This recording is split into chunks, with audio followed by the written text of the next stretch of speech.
recipe that goes with also pigeon pea, sesame seed, and that of 10% sugar. And we also have a recipe that goes with soya beans.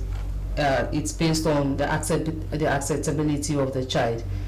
So let's talk about how do you think this yam pap could replace those already within the shelves, especially those coming into the country? We have potentials of ensuring that women choose yam pap as a local formulated complementary food for children, because it's produced from our local foods.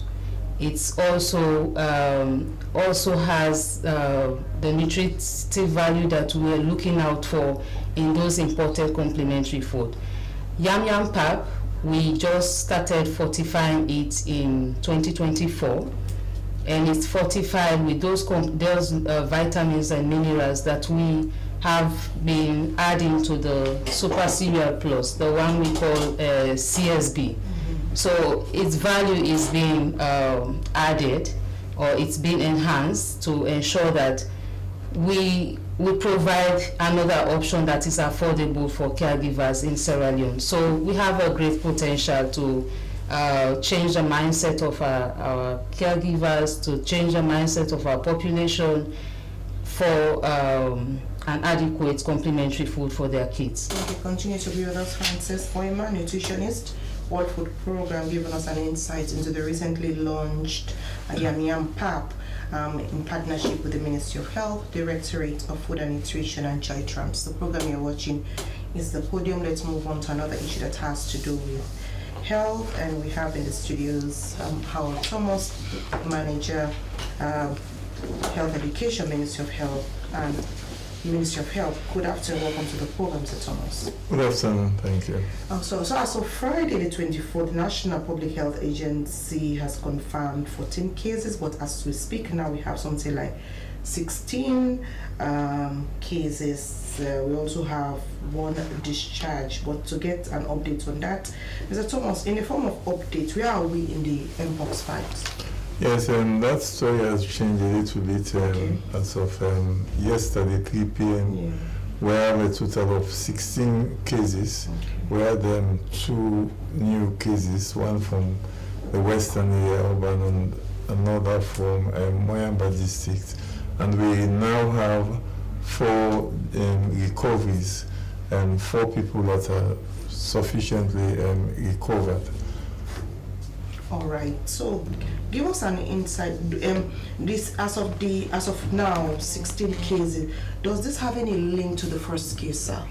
Well, linking these cases actually is, this is a core function of epidemiological and surveillance unit. But in an outbreak, what we are actually doing at this moment, or what we want the public to know, is to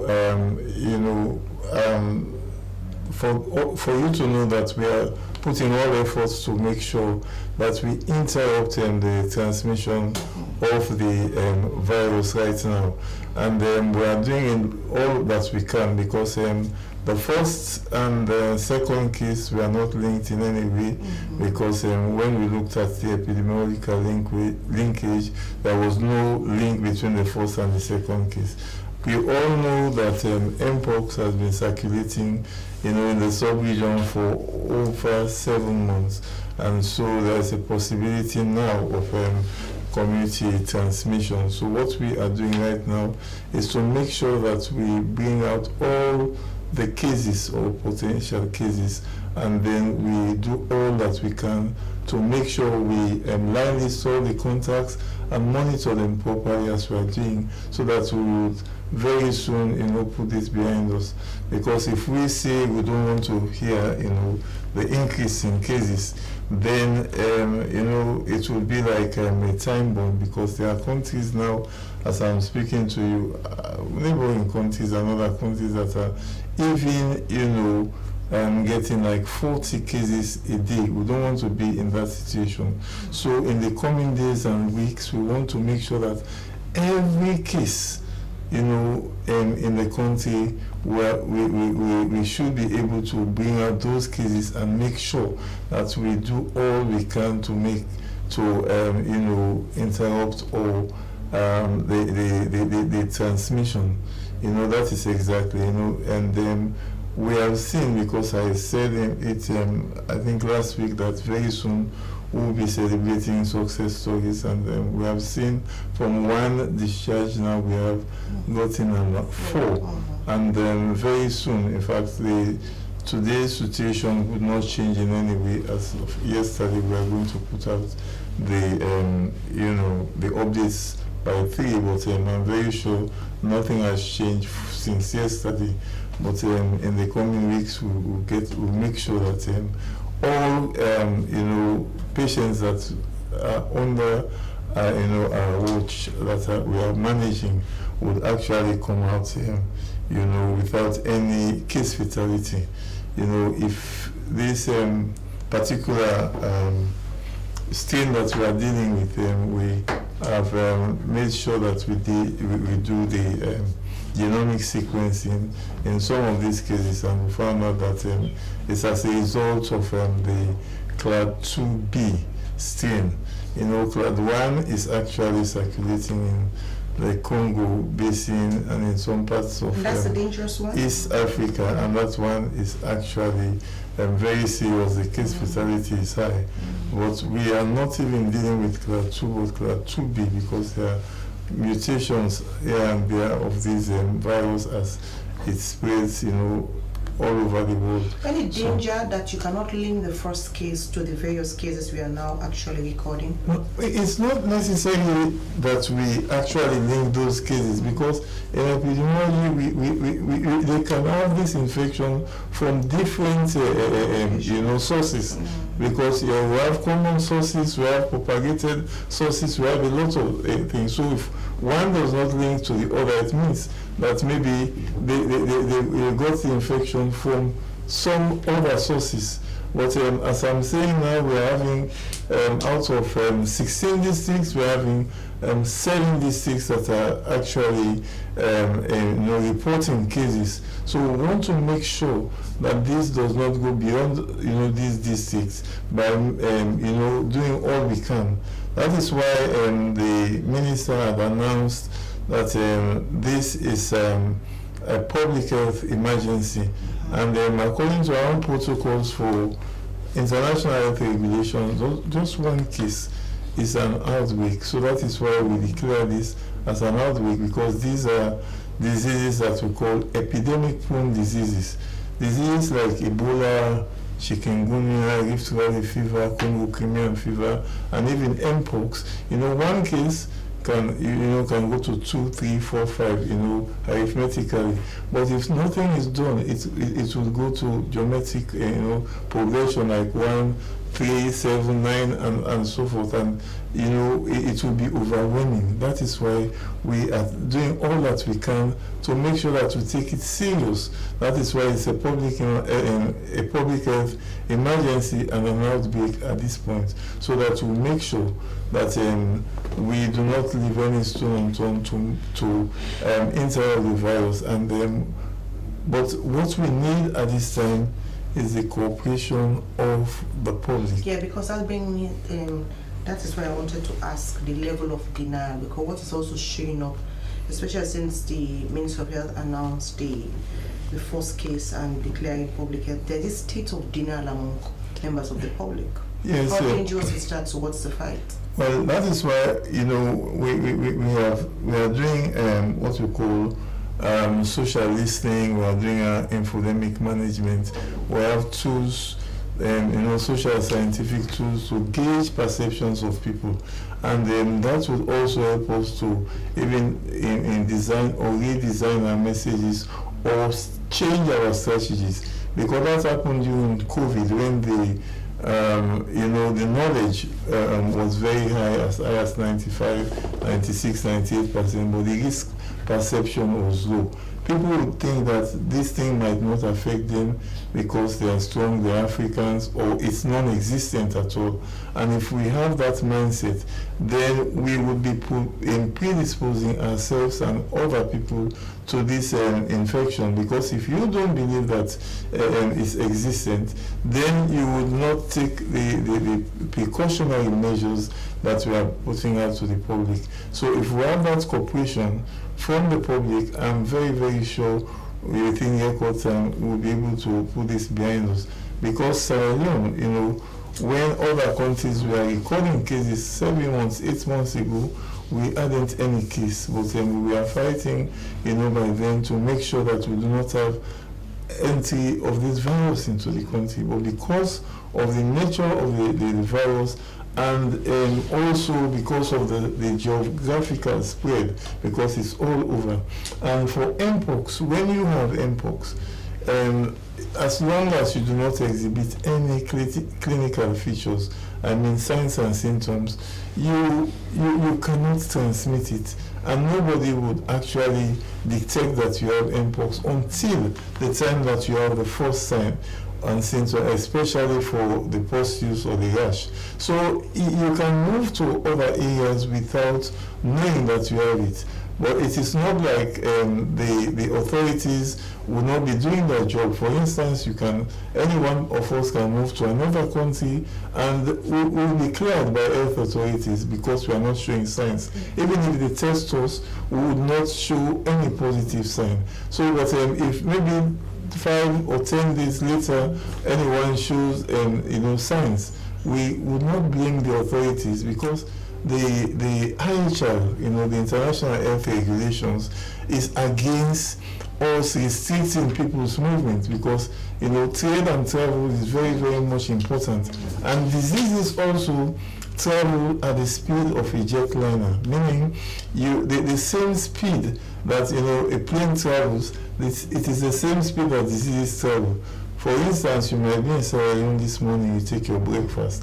You can take your lunch in Nigeria, for instance. You can take your dinner in Brussels, for instance, and maybe in UK you take your supper. So within a day, you traverse to many countries. So that is how disease travels. So that is why we should be very, very cautious in adhering to preventive measures. And for Mpox, the preventive measures are very, very simple to carry out. 1, wash your hands with soap and water. That instruction is not how to carry out. If you see someone with fever and rash, we are not going into all the technical in case definitions like the pustules, like the swollen lymph nodes, and all of these things. Just fever and rash, call 117, or you go to the nearest health facility, and then the authorities will further investigate to ascertain whether you have Mpox or not.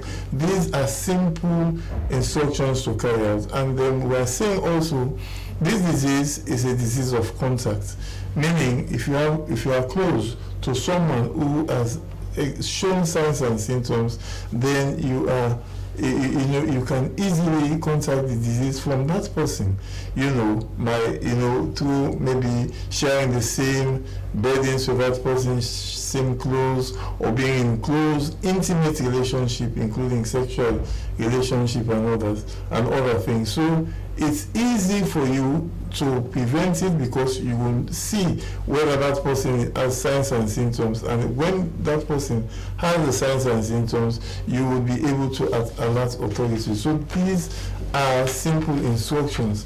And now, for those who do not believe, or who would think that if they go to the healthcare facility, something will happen to them, now we are seeing recoveries of discharges actually taking place. So this is also a reassurance for them that if you have this disease, come out, and then we'll be able to help you, to make sure that we manage you properly, and then you can join your family, very, very soon. Okay. There are other cases even that we would not even take to the health facility. If you have the facility in your home, for instance, if you are 2 or 3 in a room, and then you have 5 or 6 rooms or 3 rooms. We can just use one and then make sure that we monitor you on a daily basis, and then you'll be fine.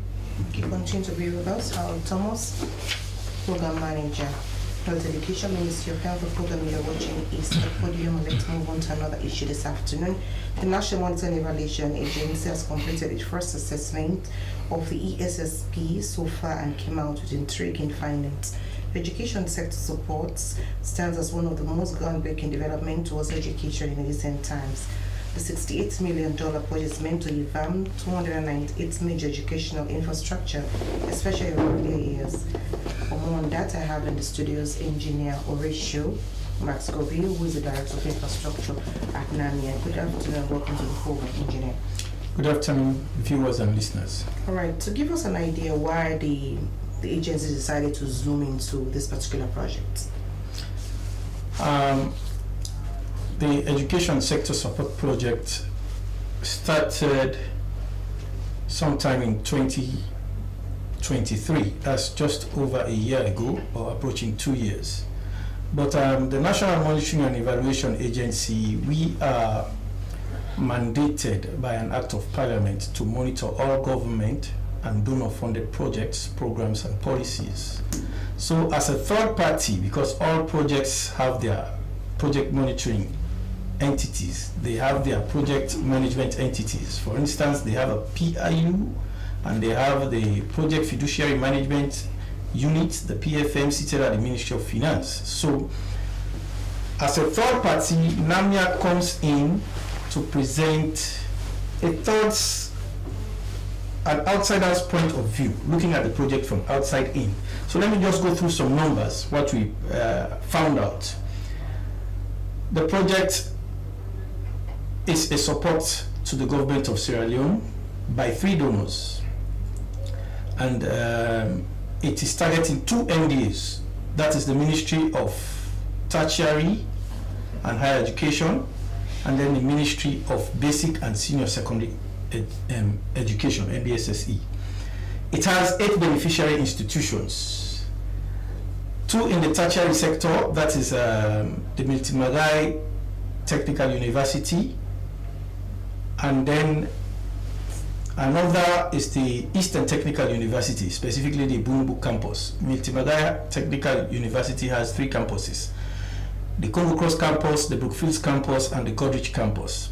And for the MBSSE, we have 4 institutions. That is the Prince of Wales Secondary School, the Mabuluka Boys Secondary School, the Bo Government Secondary School, and the Kenema Government Secondary School. And then the works are spanning across 9 sites, 9 locations. All of these I just mentioned, plus at New England we have the construction of a 10-floor building to house both the ministries of basic and senior secondary education and the Ministry of Tertiary and Health Education. The works are split into 5 lots, and we have 2 consultants employed to superintend the contractors, 5 of them in total, and we're talking about 298 facilities across the country, of which 94 are new facilities to be built, and 204 are existing facilities to be rehabilitated. All of this using $68 million, like you just mentioned, $3 million of which is the government of Sierra Leone counterpart funding, and $65 million spread across the 3 donors. Okay, let's talk about the findings now. Yes, firstly, we zoomed in on the procurement issues, the contractual issues, and then we also looked at the project fiduciary management and the PIU. You cannot be the referee and the player. So as NAMIA, we are outside, we even looked at that.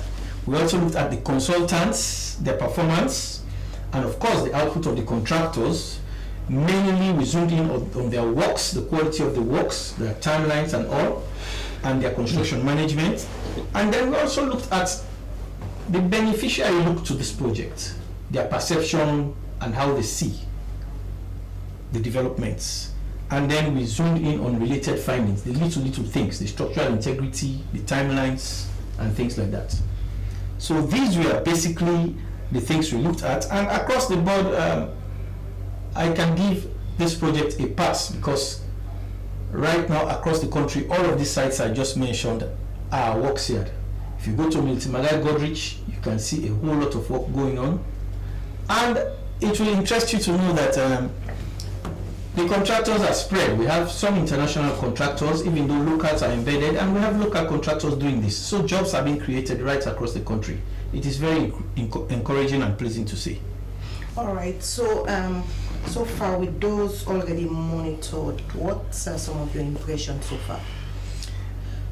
Well, across the board, you cannot say, looking at a specific parameter, let's say if you say timeline, you go to some sites, they are ahead of schedule. For your information, for instance, of the 5 lots, 4 of the lots started a year.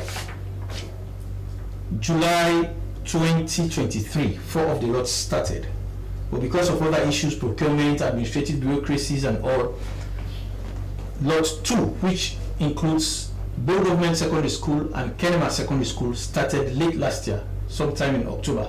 In fact, during my visit, myself and our team to Bow and Kenema, it was on the 16th and 17th of their works since they started. But however, across the board, most of these contractors, some are right up there on time, some are there a little bit behind on time, but with regards to the quality of the works and things to be delivered, it is very pleasing. So let's talk about any of the lots that you think are behind schedule.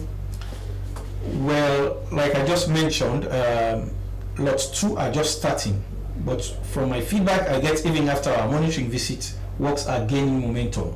My concern, the concern with the monitoring team, Namia's monitoring team, was on lots 3, Magboroka, because from what we found out, Magboroka has 49 facilities to target. Okay, of the 49 facilities they are targeting, 14 are ongoing, whilst 35 are yet to start. Why? So in construction management, there could be a whole lot of reasons, but what we found out was the management of personnel.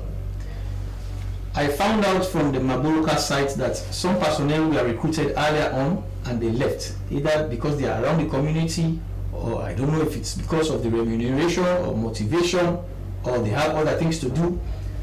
And some others, if you compare them to other sites, you can do a hybrid. Get some people from the community, get some experts outside and things like that. So these are the issues. And with Magboroka, the facilities that they are constructing that are new are very technical. Like you have core structures, the administrative building, the auditorium and things like that are very, very technical to build. So in doing that, you have to make sure you manage your personnel, technical personnel, and the numbers. So these are all construction management issues. So they ranked low in that area. But overall, I think the pace has picked up because of our visits and other partners, other stakeholders. Okay, let's talk about both ministries, both technical and higher. They have different projects in line with this same project you are mentioning, but why the focus on this one? Is it the amount involved, or maybe you could have noticed something that you think, you know what, let's do a report on this just to avoid maybe, you know, lapses at the end of the day? Well, incidentally, over the past year or so, NAMIA has been involved in project monitoring across the country and across sectors. The education sector, for instance, we're talking about, NAMIA has been monitoring programs. The free quality education, if I could recall, the EU project, the Ebola schools, Kaifa or so, NAMIA has monitored those. But NAMIA is just in transition. It is only now becoming an agency. It is now that NAMIA are having a board. It is now that NAMIA just went through Parliament a couple of months ago. So now we have the arm and feet to punch. We have the arm and feet to say we're going out to the media. So this is why you start seeing more of NAMIA. In fact, I am coming from the infrastructure unit, the directorate. There is the HCD, the Human Capital Development, who are dealing with such issues of education and related issues. But because this is mostly infrastructure based, that's why you're seeing me coming to the radio. And the process is, or the procedure is, when you go to the field, we are not policemen. We go to the field to correct defects. So what we see, we call the partners, like we just did few moments ago. We call the partners, discuss our findings, they make their input, we review before we share our report with stakeholders. And we do that. This is just the first monitoring for ESSP. We have to do more. And you will see my colleagues coming to the radio on different programs. So let's talk about it. Were there recommendations? Of course, the recommendations, like the findings, will lead to recommendations. Like the timelines, you have to encourage an input injection of either labor, injection of more manpower in these things. These are some of the recommendations that will come out. There are also opportunities, if I may inform you, that came out of the project, because it's not just about the output of building schools or rehabilitating facilities. Lot one, for instance, we saw other issues like access to the facility. Access to Bunubu, the road is some 27 kilometers away. So we call the attention of the SLRA. This would aid SLRA, for instance, in planning. So next time NAMIA are seated with SLRA around the table at the Ministry of Finance in budget hearings, we expect SLRA to factor these issues. The water sector, for instance, they had an existing facility before the war. Next time we want to see Salwako, for instance, factoring the revamping of the water system, because what the project is targeting now is just short term. So this is for the attention of the donors, this is for the attention of the GOSL. We may see other projects springing up just from this. For instance, a Bunubu utilities project to target these other externalities, if I can mention. So this is the reason NAMIA are intervening. There are a whole lot of wins from our intervention. Okay, I'll come back to you, engineer. Let's take a short break and we'll be right back with other issues this afternoon.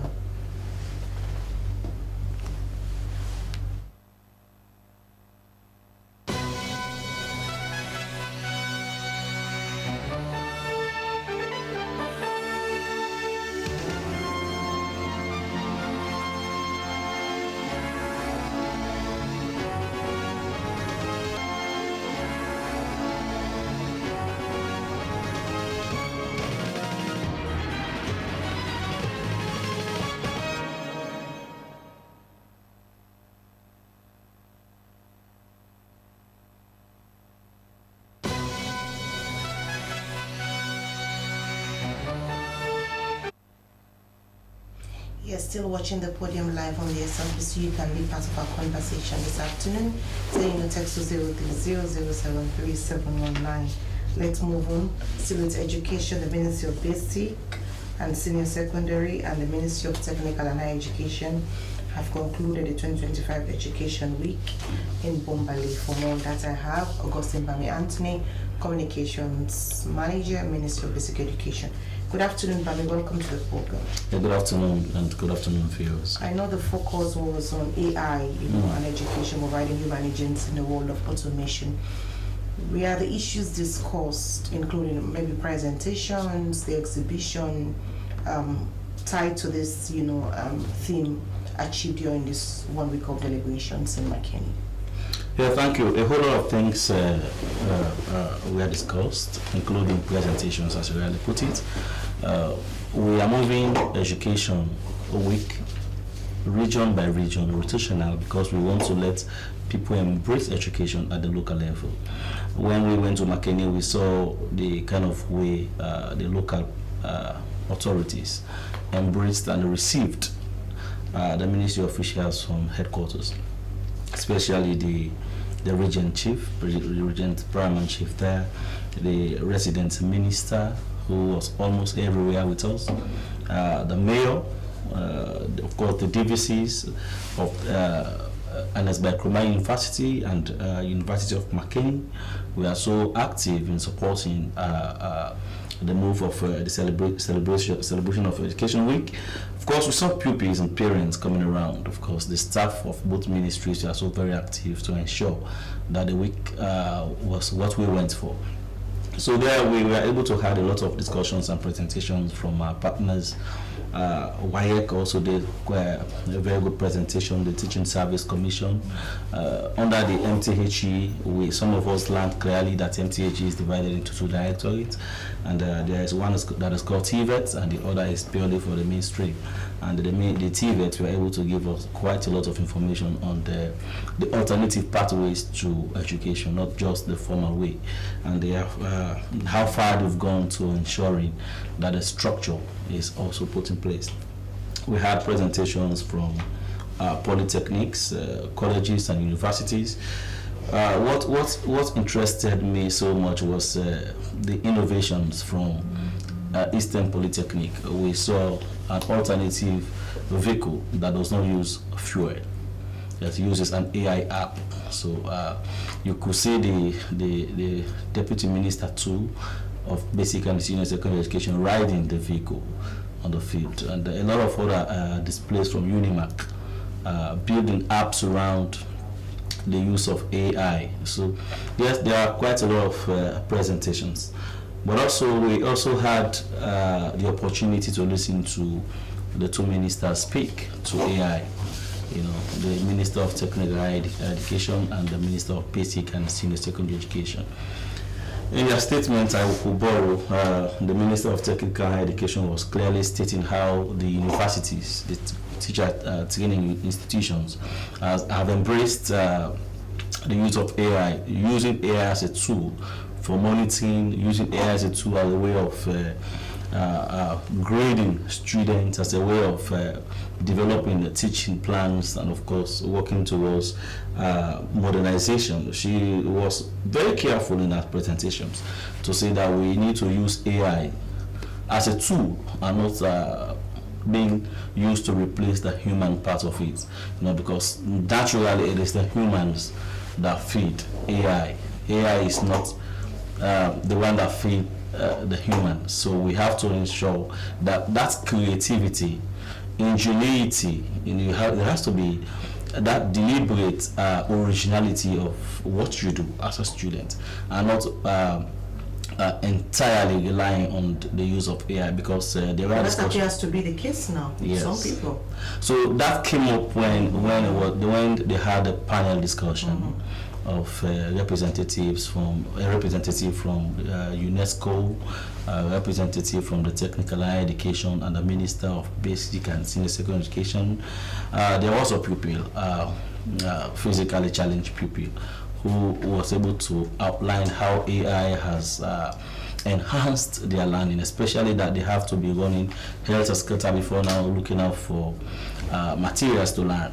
And now they could be seated in the quiet and at the comfort of their homes, and then go through the AI app and the AI facility, and the materials are made available to them. And this has promoted promoted inclusivity in learning.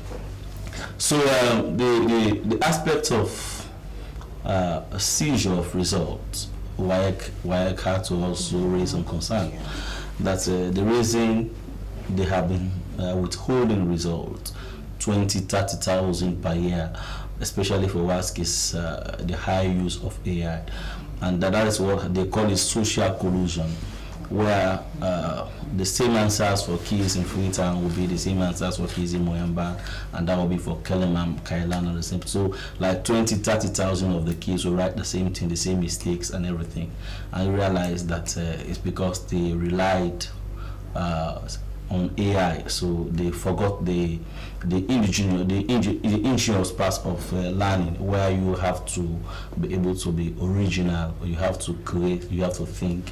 Even when you are using AI, you use as a tool and not as a whole, as a whole place of relying on that.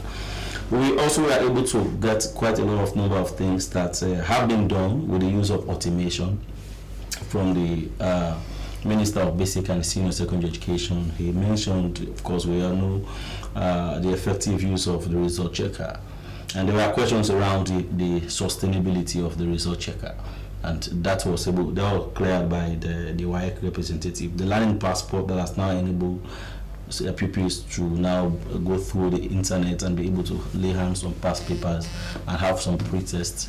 Yes, some keys were far from Falaba, Hali, came to Freetown to purchase past papers. Even the teachers never had the opportunity of seeing a past paper, but they taught their kids to go write the exams. But now the use of the learning passport has enhanced that usage, that now you could now sit at the comfort of your home and be able to browse through the learning passports. You see 5-10 years of past papers, and you have a pre-test that you could do for yourself. It's automated. And of course, the one tablet passport is also another automated type of technology the minister spoke about, where the principals will now be seated in their offices and communicating to the minister right in his office. Instead of paying transport or fare to go to the site and go.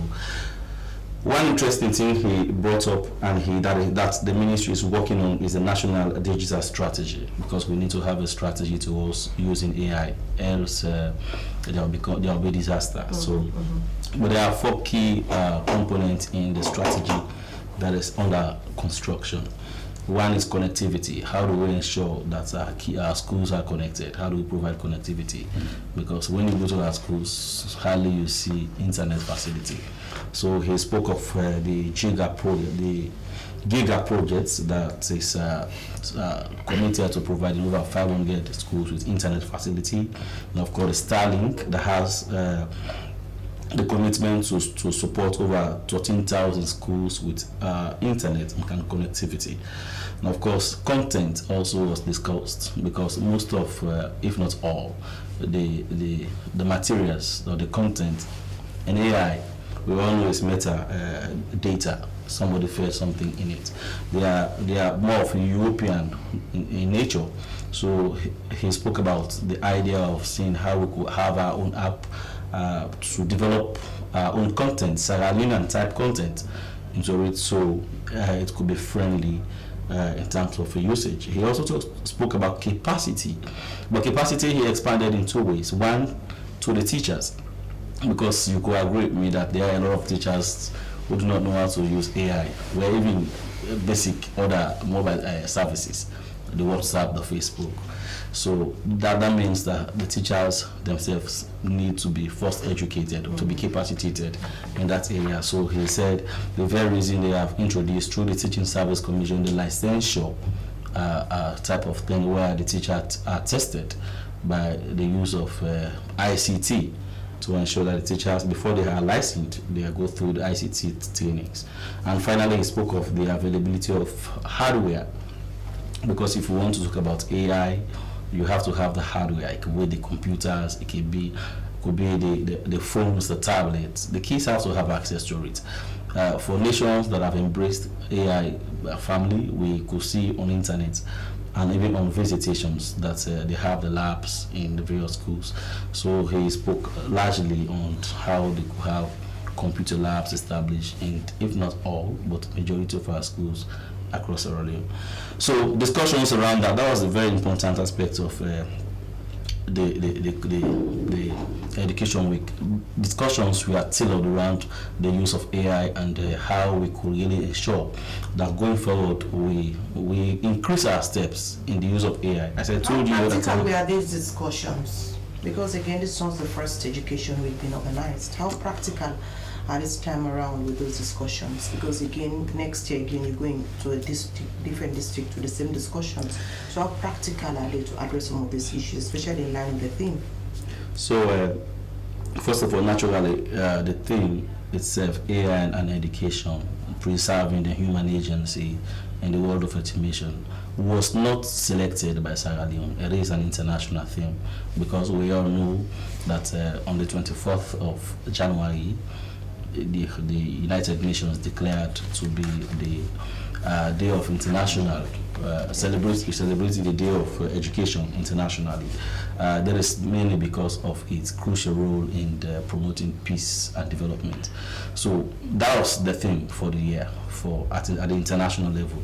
What we did was to domesticate. We want to ensure that we keep in pace with the growth of education, or the way the world moves. We all know now that everywhere in the world, AI is taking permanent, and that's what the Minister of Basic and Senior Secondary Education said, that Sierra Leone is not just a spectator to AI, we are active participants. We want to ensure that we'll be active participants. The other day I told you that generally we have not been doing as much in terms of AI, but we have been moving further in terms of automation. You know, before now, we know when the Chief Minister now, who was Minister of Education, Basic and Senior Secondary Education, was able to introduce a lot of mobile services. You know, even the hybrid type, where you could use your phone as a dictionary, even the button phone. So he tried to introduce all those few things at the ministry. So yes, people are frank about it, authorities are frank about it. You could also see how it was climaxed on the 24th when the president visited Makeni to have his keynote. And a lot of what we had discussed 4 days before he arrived was basically in his speech, because I remember he was able to point out clearly that he's committed to, he and his government are committed to education, even when education is not a flagship. At the moment, it's agriculture, it's food, but he said education remains a very critical component in the big 5 game changers, and therefore he said he is aware that you do not need a very big missile to destroy a nation. Just lower he said lower the quality of education of the country, then you are able to succeed to destroy that. So he was able to commit himself to say he has done quite a lot of things to ensure that technology and AI itself is embraced. They said any commitment from him for teachers? Oh yes, of course. Whilst the focus is on discussing around AI, the infrastructure intervention so far in line with what the world is actually moving towards, but again, the foundation of that is teachers. You're right, and before even I come to teachers, he was able to say the establishment of DSTI that we have was a deliberate effort to even beat the gun of AI. AI came just 2 years or so to Sierra Leone. He had established DSTI since 2018. That was the insight that he also had. 2 years ago, he established the Ministry of Communication, Technology and Innovation, purposely because he wanted the country to embrace AI.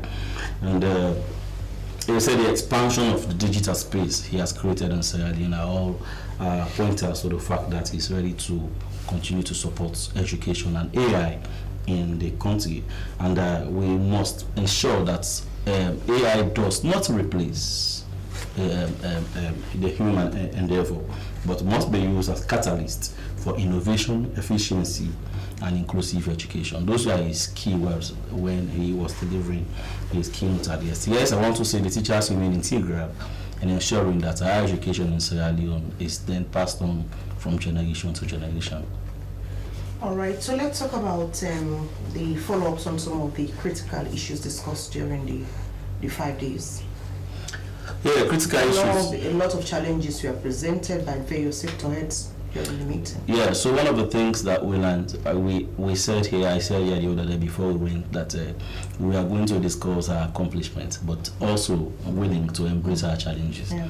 And one of the challenges we were able to discuss or identify was the need to have a national AI strategy. It's not just at the Ministry of Basic and Senior Secondary Education level or the Ministry of Technical and Higher Education level. Of course, they are working on strategies there, but we need to have a national AI strategy. Otherwise, it must, where people think that it will be misused. But also, another challenge that we had, generally speaking, we know education is too big. We had a lot of people that wanted to have their say. We spent 5 days. We thought 5 days was long, but we realized that we could even be there for 2 years. For 2 weeks, and we could still have issues to discuss. So time was a bit a factor to us, and we are working around how to see how comprehensively put our effort together going into the next year's celebration of Education Week. We see how we could present a comprehensive kind of Education Week celebration. We want to thank our partners because they were willing to show up. There are countries that are struggling with collaboration, but for Sierra Leone, we have our partners, development partners, willing to showcase what they have done. you know, the World Bank, the UNICEF, the Irish Aid, the VSOs. I have just ventured into quite a lot of things. Lewiland, there are so many. I'm sorry that I could not name all of them, but they were all willing to showcase exactly what they have done to support education in Sierra Leone, and we are grateful. Okay, I'll come back to you, Bami. Francis, let's talk about, you just mentioned, because I wanted to know the quality of this, you know, CIM pap. Because again, people are concerned about, once you said locally, people think, oh, this is of, you know, of no good quality. How do you think you could compare that to those being imported currently for kids? So the food processing of yam is not different from whatever food processing strategy or processes, steps that any other imported food might have gone through. So WFP has a technical person in the form of food technologists that supervises, or we have trained the women who produce the yam pap in those 4 small scale food processing units. So the side of quality, we have a food technologist that provides that good manufacturing practices for women who are producing the food. So in terms of quality, in terms of safety, yam pap is sure to fulfill whatever concern customers or caregivers might have around the food. So let's about the distribution mechanism. How is it distributed? You focus mainly on those districts captured on the comprehensive food insecurity report, or you think it could be, you know, distributed nationwide? Initially, when it's an initiative, it's a local food solution initiative that we have first piloted in those districts. But again, the launch of yam pap at the Freetown supermarket is part of those one of those marketing strategies that we have outlined to ensure distribution. So it's part of the food system transformation that we are all now talking about. That this initiative is looking at the supply side of food and that of the demand side. So, and on the side of the demand side of the food systems that we're looking at, we ensure that this food is not only distributed at the rural communities, because those were the need that we wanted first to serve. You give them free in those communities? It's the project or the initiative is not looking at free distribution. We're looking at enhancing the community buy-in for them to buy their own complementary food out of their pocket. The reason why we're ensuring that it's affordable, and those strategies that we're making sure that the yam pap is sold at 50 leones and not above 50 leones or below. Well, you can say the production also costs How do you intend quite a to lot. sustain the production? We plan a sustainability approach whilst exiting as WFP. Yeah. But as well, we have tried to link the food processing units, or the women who are processing the food, to smallholder farmers who are producing these ingredients or the food commodities that they use. So also WFP works with smallholder farmers, supporting them with inputs to produce rice, to produce some of these ingredients like the sesame seed. So whilst the production of these ingredients are on a large scale, we ensure, we're hoping that the cost of these ingredients might be moderate, and then they will be able to produce the food and maintain the cost of the yam pap within the power of the caregivers at that level.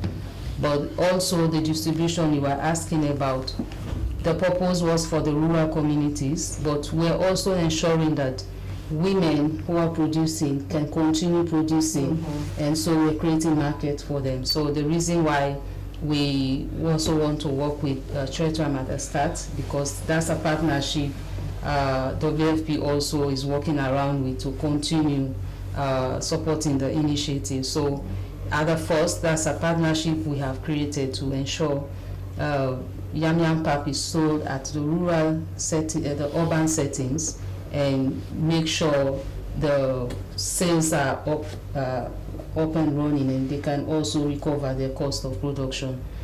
Okay, thank you very much, Francis. So, Engineer Maxwell, let's talk about follow-ups on some of these recommendations you give out on projects monitoring. Yes. Now, at the end of the exercise, at the end of the first field exercise, across all of the 9 sites, we just concluded by having a stakeholders engagement wherein we share our findings. In that meeting, we invited all the heads of institutions and their technical leads. We invited the PFMU, that's the Project Fiduciary Management Unit at the Ministry of Finance. We invited the Project Implementation Unit, members of those teams, because they are directly in charge of the project. And we also invited the ministry of, both ministries of basic and senior secondary education, and then the Ministry of Tertiary and higher education.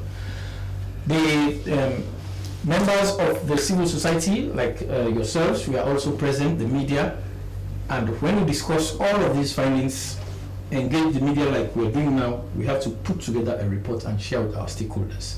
We're going to share with the donors, we share with the presidency, we share with the MDAs and the beneficiaries themselves. The essence of all of this is to improve project implementation across sectors. It is not, we are not there to police. We are just there to make sure that we deliver better services to the people. Okay, thank you so much, Engineer. Thank you. Harold, any word of caution to people? Yes, especially as we continue to record new cases. Yes, I just want to appeal to people. We have IEC materials out there in social media, and we have hard copies, and we are doing all we can to make sure that we give sound and accurate information to the public.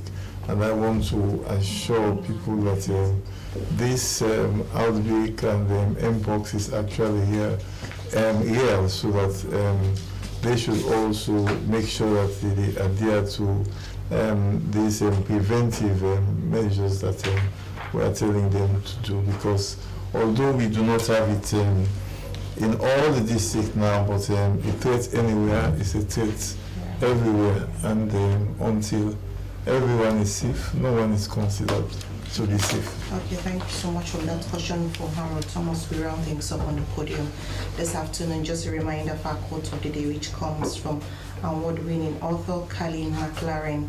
It says, leading with integrity and empathy requires vision and a connection to your deepest self. Thank you so much for watching the podium, and good afternoon.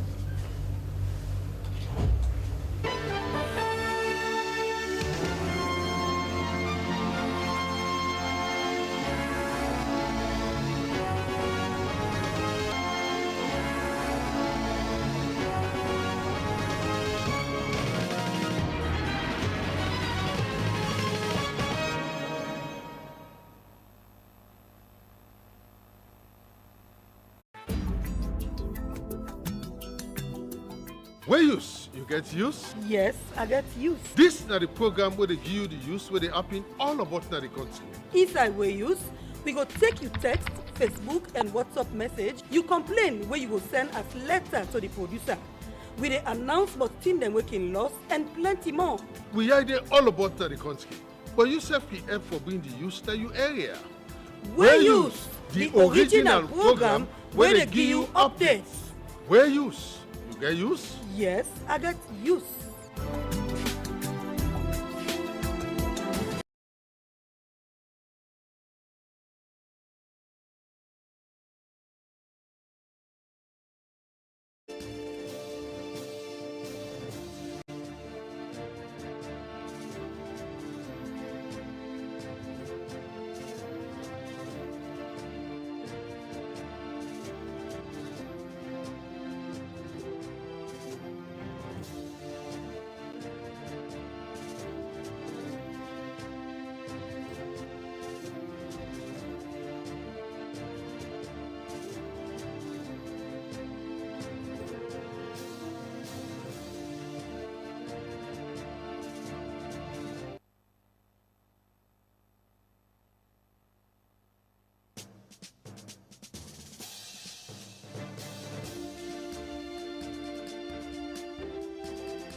Welcome to News Brief on the Hour on the Sierra Leone Broadcasting Corporation.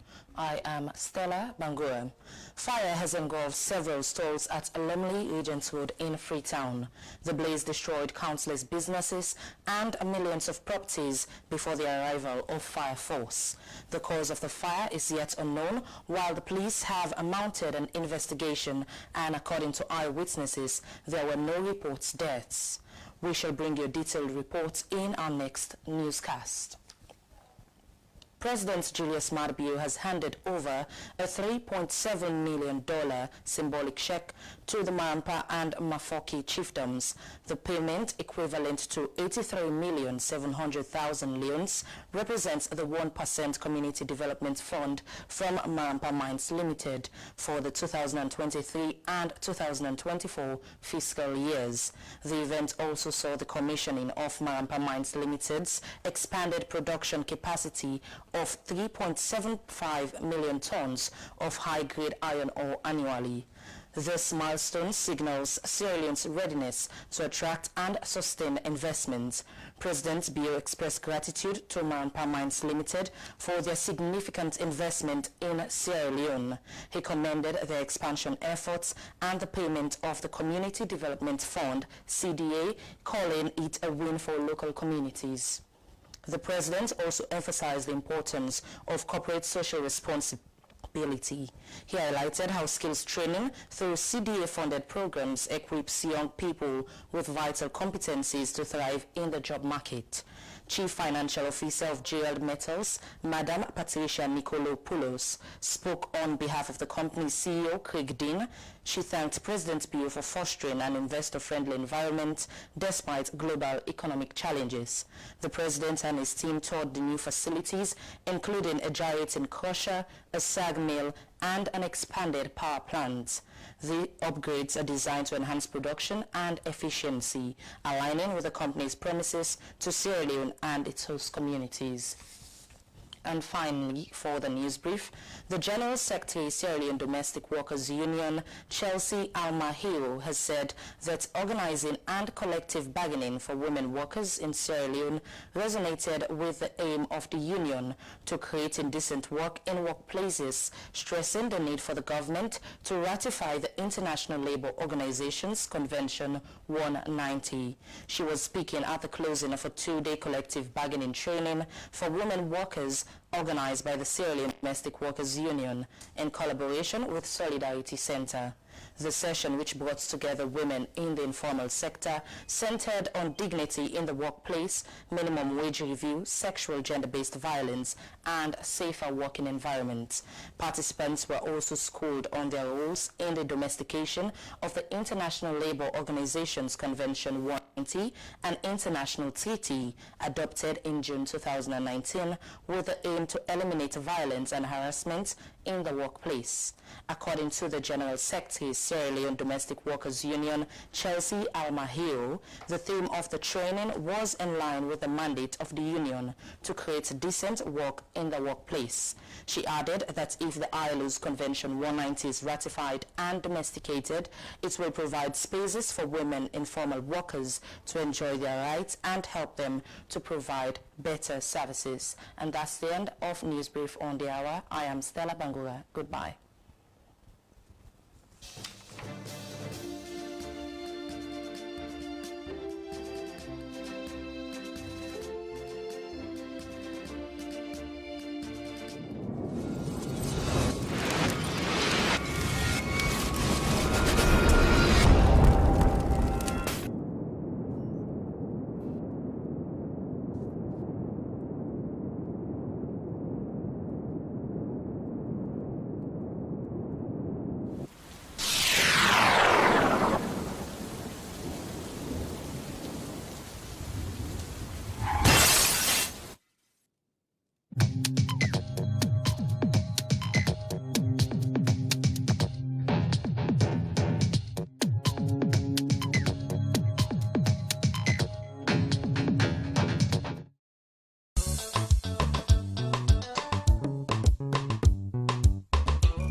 run away.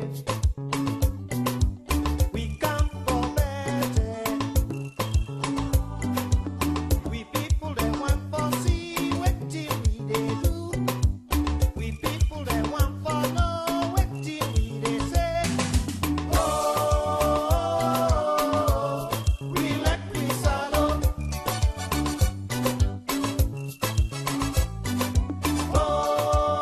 Oh, we let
Do you know the TV show that brings to you the decision makers who determine and shape the country's policies and programs?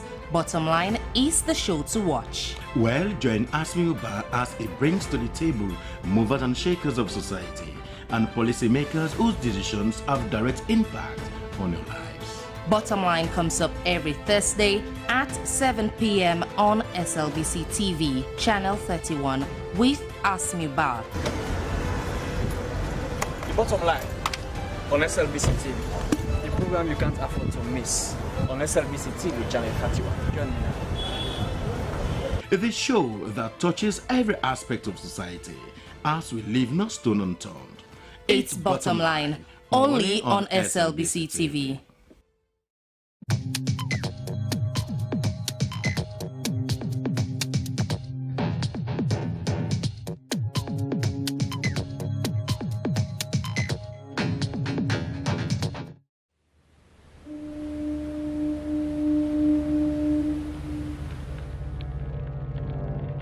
A place cannot produce poems. It can only not prevent them. And Freetown is good at that, for Freetown has its own sudden elegances. People are slow to leave it, quick to return. And there are others who come for a year or two and stay for a lifetime, sensing that they found a city that is in the world, yet sufficiently on the edge of it to have a different resonance. Let me tell you something about this city. All of us, we're all just passing through, and we've all been here forever. Those who came, those who stayed, those who never returned. Tides turn, seasons change, we've waited and we've watched. But we've always been here, we've always listened, because there is a different resonance here. It comes from the river, and the land, and the sky. It's our place. All of us. This city belongs to everyone. And you know when it's your time. And it's our time. Listen, we are Freetown. We are Freetown! The golden rules of Freetown. Don't pretend you're something that you're not. Don't go thinking you're better than anyone else. Or that anyone else is better than you. Don't shout about it. Get on with it. We are Freetown. Freetown. Freetown. Yeah. We found our voice again. I'm from India and Freetown. I'm from China and Freetown. I'm from the UK and Freetown. I am from Nigeria and Freetown. I am from home and Freetown. This city belongs to everyone. The fisherman, the taxi driver, the barber, the drummers, the dancers. All of us. All of us. Everybody. We are Freetown. The past is ours. The future is ours. It's our time again. And this city belongs to everyone. The playwright, the greengrocer, the teacher, the dog. This space is ours. This light is ours. The beaches are ours. The rivers now we own. The roads are ours. The bridges now we own. We are Freetown. We are all visitors and we've all been here forever. We've got the mightiest river. And the biggest sky. And there's a resonance again. Freetown. Freetown. We are proud of this place. We love this city. And we want you to love it too. We are proud of this place. Na pass we all they pass like stranger them. but we all don't dare from 10.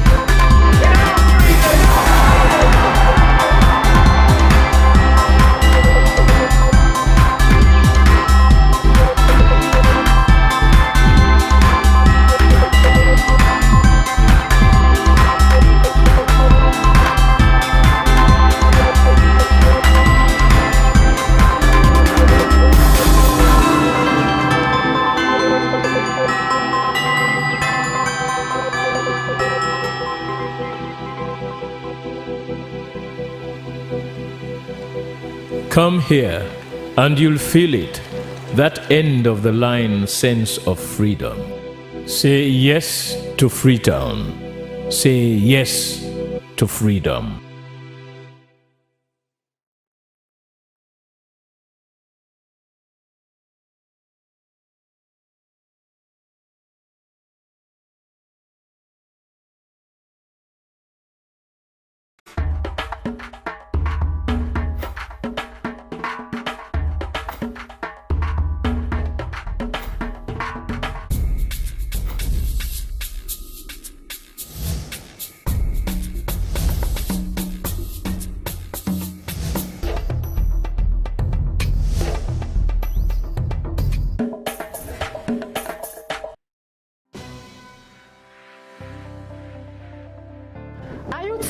Of watching or listening to uninteresting television channels, then your worries have been addressed, as the SLBC Podium is the answer to your concern.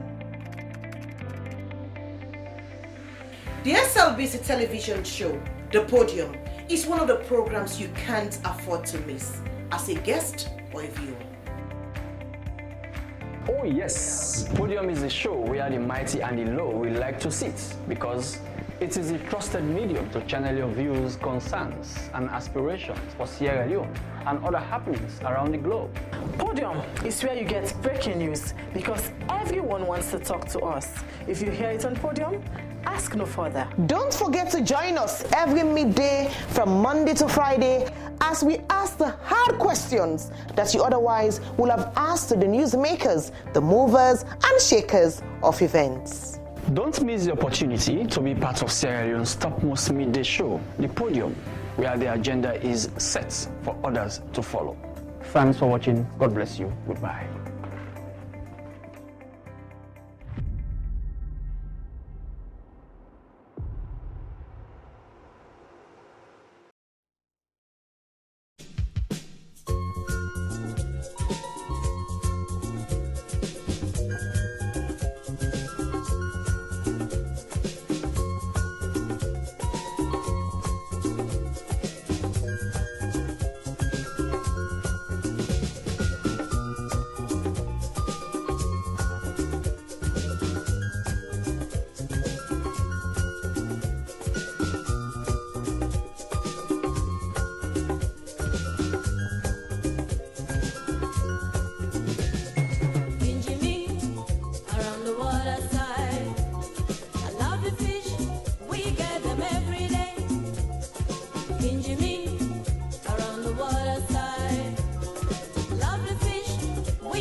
So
Do you know the TV show that brings to you the decision makers who determine and shape the country's policies and programs? Bottom Line is the show to watch. Well, join Asmi Uba as it brings to the table movers and shakers of society and policymakers whose decisions have direct impact on your lives. Bottom Line comes up every Thursday at 7 p.m. on Slbc TV, Channel 31 with Asmi Uba.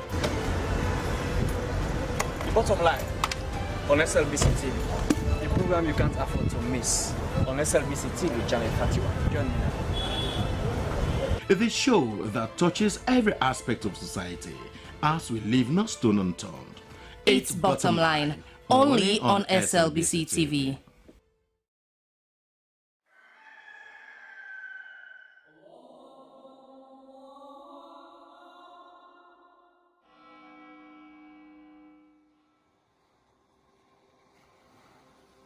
Discover Sierra Leone, a hidden gem of West Africa, where the rhythms of life dance in harmony with the beauty of nature.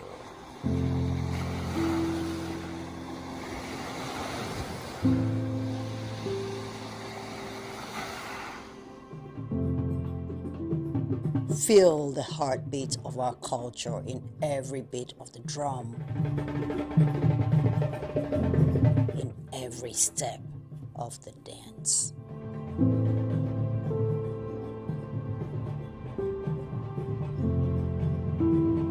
Experience the tranquility of our shores, where each sunrise brings new stories and endless possibilities.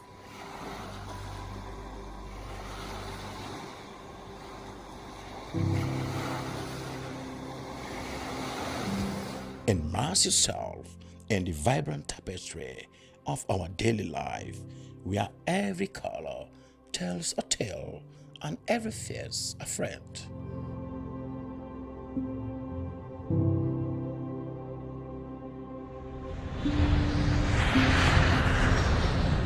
Come, be enchanted by the sights and sounds of Sierra Leone.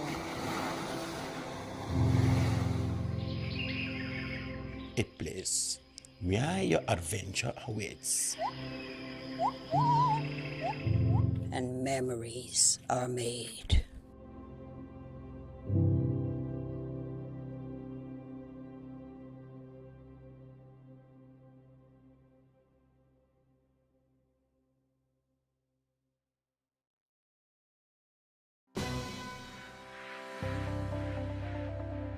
Are you tired of watching or listening to uninteresting television channels? Then your worries have been addressed, as the SLBC Podium is the answer to your concern. The SLBC television show, The Podium, is one of the programs you can't afford to miss as a guest or a viewer. Oh yes, Podium is a show where the mighty and the low will like to sit, because it is a trusted medium to channel your views, concerns, and aspirations for Sierra Leone and other happenings around the globe. Podium is where you get breaking news, because everyone wants to talk to us. If you hear it on Podium, ask no further. Don't forget to join us every midday from Monday to Friday as we ask the hard questions that you otherwise will have asked to the newsmakers, the movers and shakers of events. Don't miss the opportunity to be part of Sierra Leone's topmost midday show, The Podium, where the agenda is set for others to follow. Thanks for watching. God bless you. Goodbye.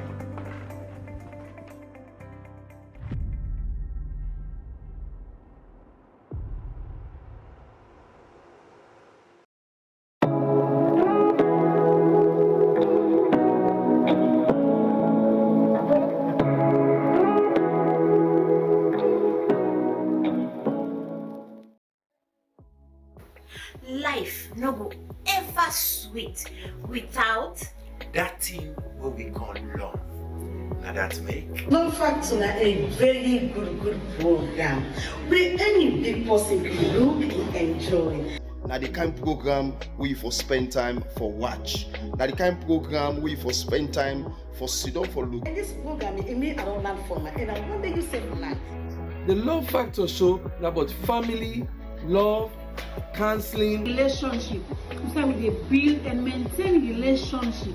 This na program. We say we dey counsel you for let you know how for dey with your partner. Let you know how for settle dispute between you and your heart to heart. Well, you do hear it for yourself. Join the Love Factor team every Sunday, 10 p.m. for help make we all enjoy love and peace.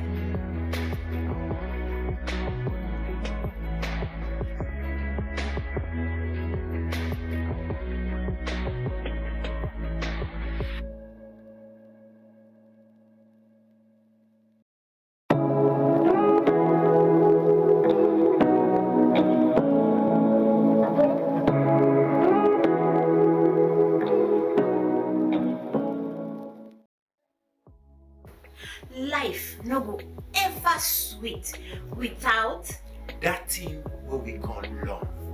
Now that make Love Factor na a very good program where any big person can look and enjoy. Now the kind program we for spend time for watch. Now the kind program we for spend time for sit down for look. And this program it mean I don't learn from it, and I wonder you say for life.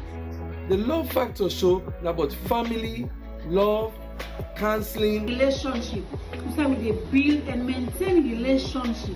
This na program. We say we dey counsel you for let you know how for dey with your partner. Let you know how for settle dispute between you and your heart to heart. Well, you do hear it for yourself.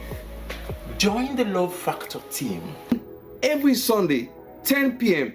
for help make we all enjoy love and peace.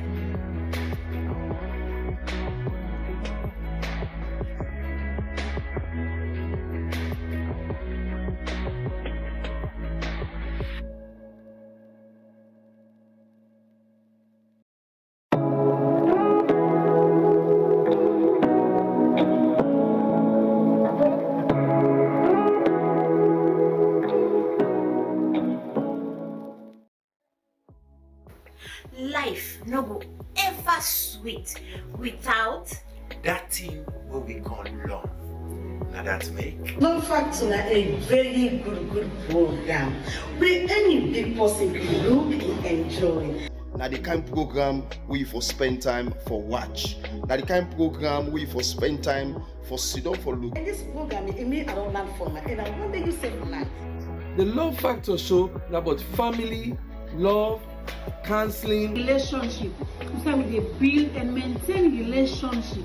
This na program. We say we dey counsel you for let you know how for dey with your partner. Let you know how for settle dispute between you and your heart to heart. Well, you do hear it for yourself. Join the Love Factor team every Sunday, 10 p.m. for help make we all enjoy love and peace.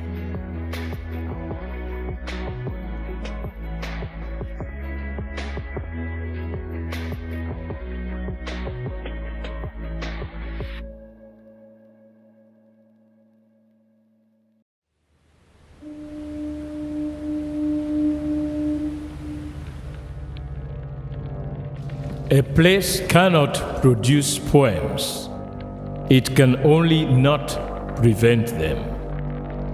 And Freetown is good at that, for Freetown has its own sudden elegances. People are slow to leave it, quick to return. And there are others who come for a year or two and stay for a lifetime, sensing that they found a city that is in the world, yet sufficiently on the edge of it to have a different resonance. Let me tell you something about this city. All of us, we're all just passing through, and we've all been here forever. Those who came, those who stayed, those who never returned. Tides turn, seasons change, we've waited and we've watched. But we've always been here. We've always listened. because there is a different resonance here. It comes from the river, and the land, and the sky. It's our place, all of us. This city belongs to everyone. And you know when it's your time. And it's our time. Listen, we are Freetown. The golden rules of Freetown. Don't pretend you're something that you're not. Don't go thinking you're better than anyone else, or that anyone else is better than you. Don't shout about it. Get on with it. We are Freetown. Freetown. Freetown. Yeah. We found our voice again. I'm from India and Freetown. I'm from China and Freetown. I'm from the UK and Freetown. I am from Nigeria and Freetown. I am from home and Freetown. This city belongs to everyone. The fishermen, the taxi driver, the barber, the drummers, the dancers. All of us. All of us. Everybody. We are Freetown. The past is ours. The future is ours. It's our time again. And this city belongs to everyone. The playwright, the greengrocer, the teacher, the dog. This space is ours. This light is ours. The beaches are ours. The rivers now we own. The roads are ours. The bridges now we own. We are Freetown. We are all visitors and we've all been here forever. We've got the mightiest river. And the biggest sky. And there's a resonance again. Freetown. Freetown. We are proud of this place. We love this city. And we want you to love it too. We are proud of this place. Na pass we all dey pass like stranger dem, but we all don dey from there.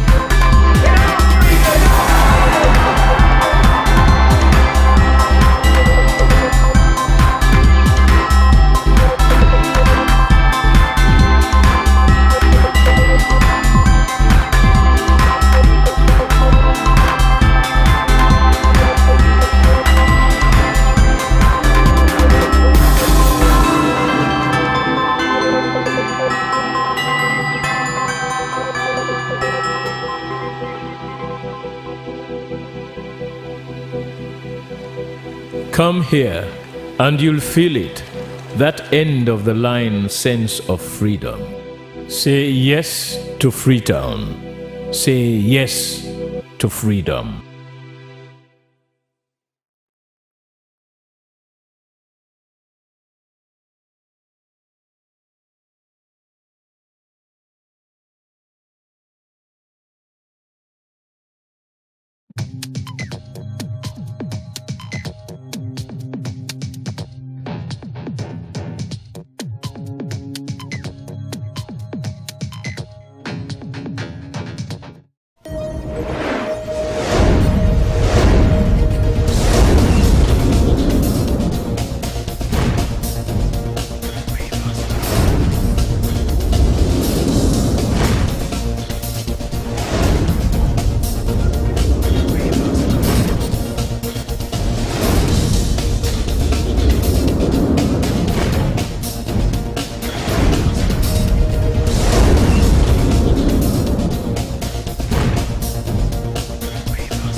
I am Aminata Fofana, a reporter, a presenter, and an anchor for the SLBC.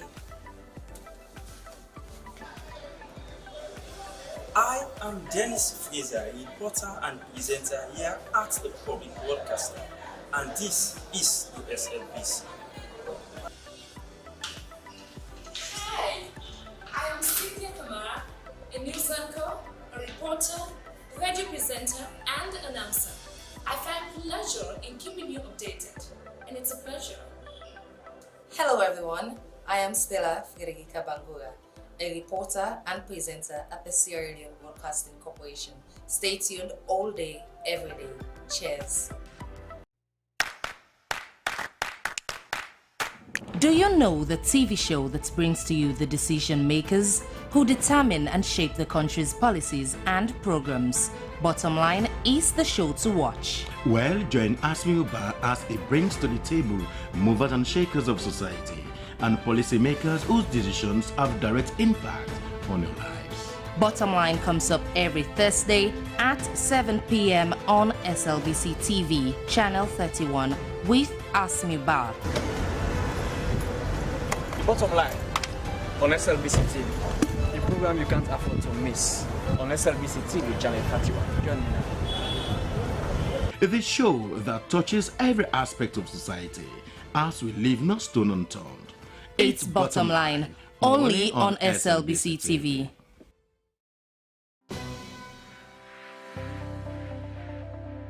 Are you tired of watching or listening to uninteresting television channels? Then your worries have been addressed, as the SLBC Podium is the answer to your concern. The SLBC television show, The Podium, is one of the programs you can't afford to miss as a guest or a viewer. Oh yes, Podium is a show where the mighty and the low will like to sit, because it is a trusted medium to channel your views, concerns, and aspirations for Sierra Leone and other happenings around the globe. Podium is where you get breaking news, because everyone wants to talk to us. If you hear it on Podium, ask no further. Don't forget to join us every midday from Monday to Friday as we ask the hard questions that you otherwise would have asked to the newsmakers, the movers and shakers of events. Don't miss the opportunity to be part of Sierra Leone's topmost midday show, The Podium, where the agenda is set for others to follow. Thanks for watching. God bless you. Goodbye.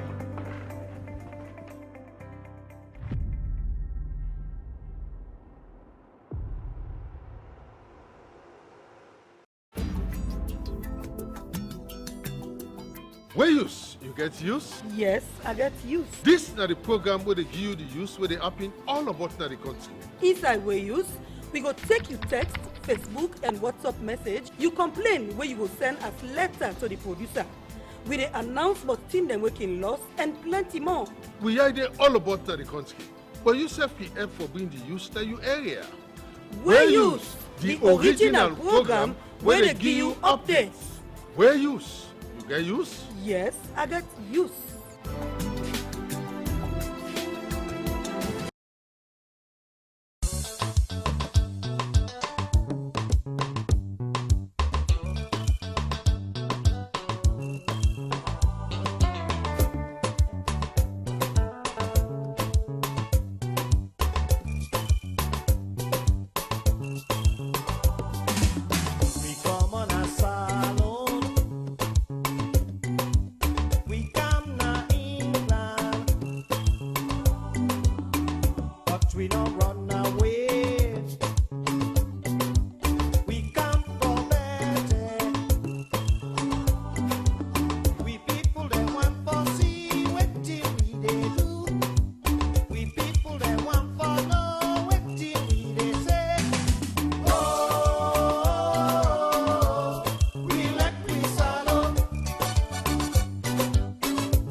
A place cannot produce poems.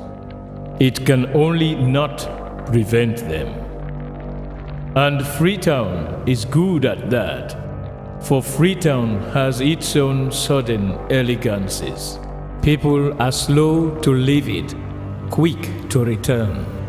And there are others who come for a year or two and stay for a lifetime, sensing that they found a city that is in the world, yet sufficiently on the edge of it to have a different resonance. Let me tell you something about this city. All of us, we're all just passing through, and we've all been here forever. Those who came, those who stayed, those who never returned. Tides turn, seasons change, we've waited and we've watched. But we've always been here. We've always listened, because there is a different resonance here. It comes from the river, and the land, and the sky. It's our place, all of us. This city belongs to everyone. And you know when it's your time. And it's our time. Listen, we are Freetown. The golden rules of Freetown. Don't pretend you're something that you're not. Don't go thinking you're better than anyone else. Or that anyone else is better than you. Don't shout about it. Get on with it. We are Freetown. Freetown! Freetown! Yeah! We found our voice again. I'm from India and Freetown. I'm from China and Freetown. I'm from the UK and Freetown. I am from Nigeria and Freetown. I am from home and Freetown. This city belongs to everyone.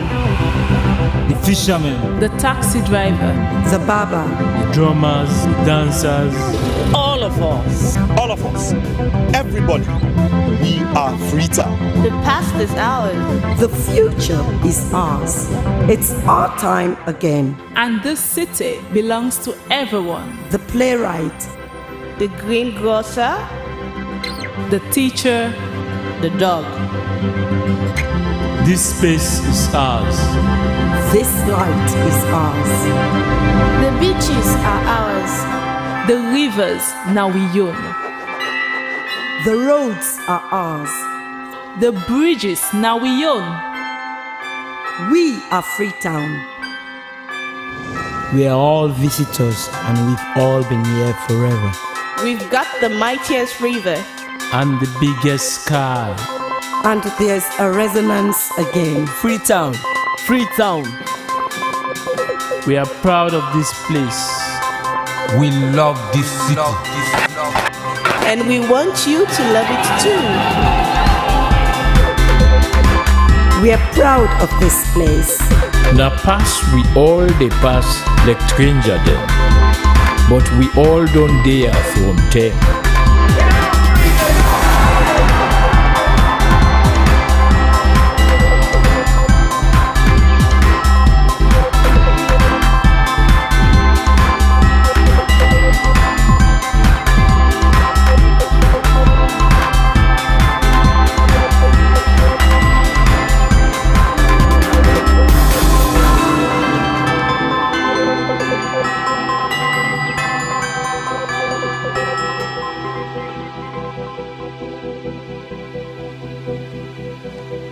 Come here and you'll feel it, that end of the line sense of freedom.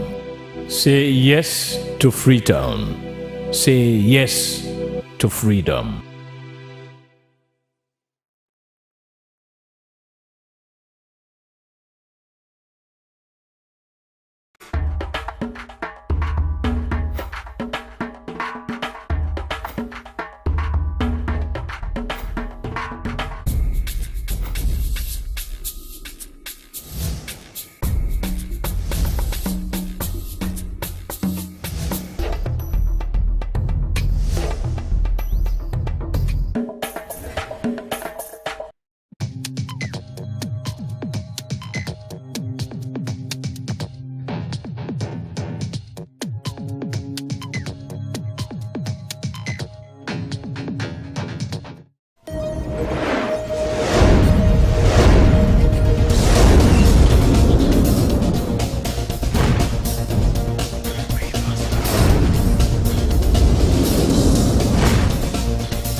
We are the national broadcaster, and I am Sulaiman Baba Toure, a reporter and presenter at the SLBC. Your voice, my voice. From the commercial department, I am Regina Bangura. You are watching SLBC. Your voice, my voice. I am Jonathan Turner, a reporter for Sierra Leone Broadcasting Corporation, SLBC. As a reporter, I do stories on education, health, politics, and more. Stay glued with SLBC to watch my stories. Your voice, my voice. Lucian Ganda, producer Weyus, and producer and presenter Christian Renditions on TV. This is the SLBC. I am William Wise, presenter Weyus and also reporter at the SLBC, and this is the SLBC.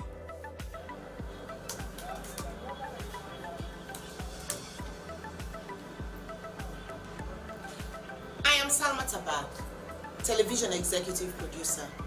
I produce programs on both radio and television. I'm a news anchor, a presenter, an announcer on radio. I enjoy what I do because I serve a public service broadcaster. It's a pleasure to work with the SLBC. I am Tilly Koma, Head of News and Current Affairs Unit, Sierra Leone Broadcasting Corporation. Our news hour now covers several segments. We have entertainment, business, weather, sports, ferry schedule, and human interest stories, not forgetting politics.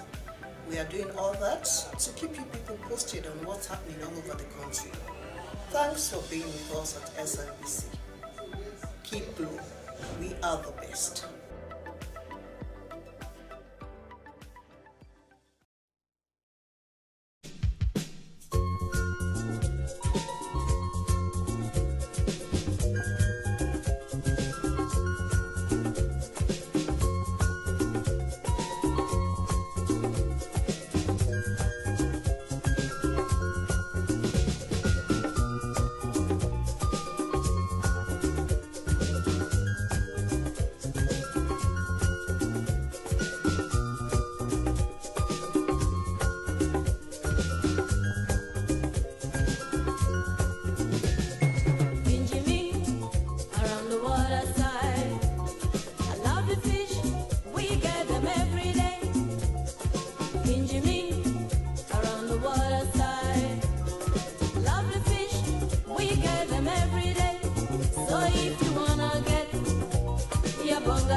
we don't run away. We come for better. We people that want for see what till we they do. We people that want for know what till we they say. Oh, we let we sorrow.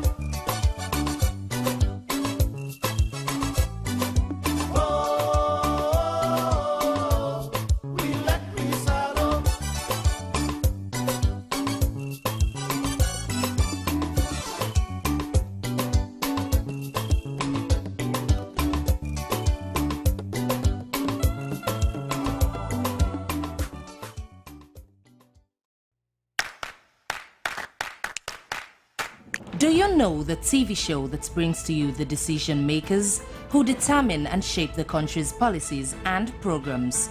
Bottom Line is the show to watch. Well, join Asmi Uba as it brings to the table movers and shakers of society and policymakers whose decisions have direct impact on your lives. Bottom Line comes up every Thursday at 7 p.m. on Slbc TV, Channel 31 with Asmi Uba. Bottom Line on Slbc TV, the program you can't afford to miss on Slbc TV, Channel 31. Join me now. The show that touches every aspect of society as we leave no stone unturned. It's Bottom Line, only on Slbc TV.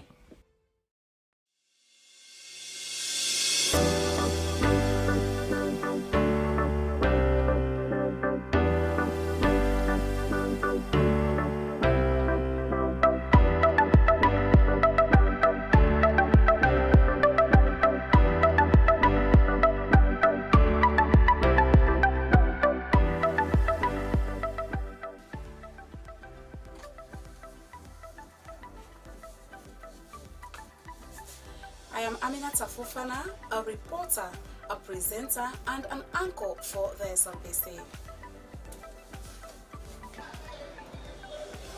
I am Dennis Fraser, reporter and presenter here at the Public Broadcaster, and this is the Slbc.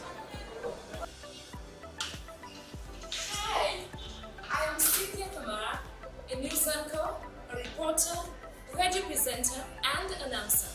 I find pleasure in keeping you updated, and it's a pleasure. Hello everyone, I am Stella Frederica Bangura, a reporter and presenter at the Sierra Leone Broadcasting Corporation. Stay tuned all day, every day. Cheers.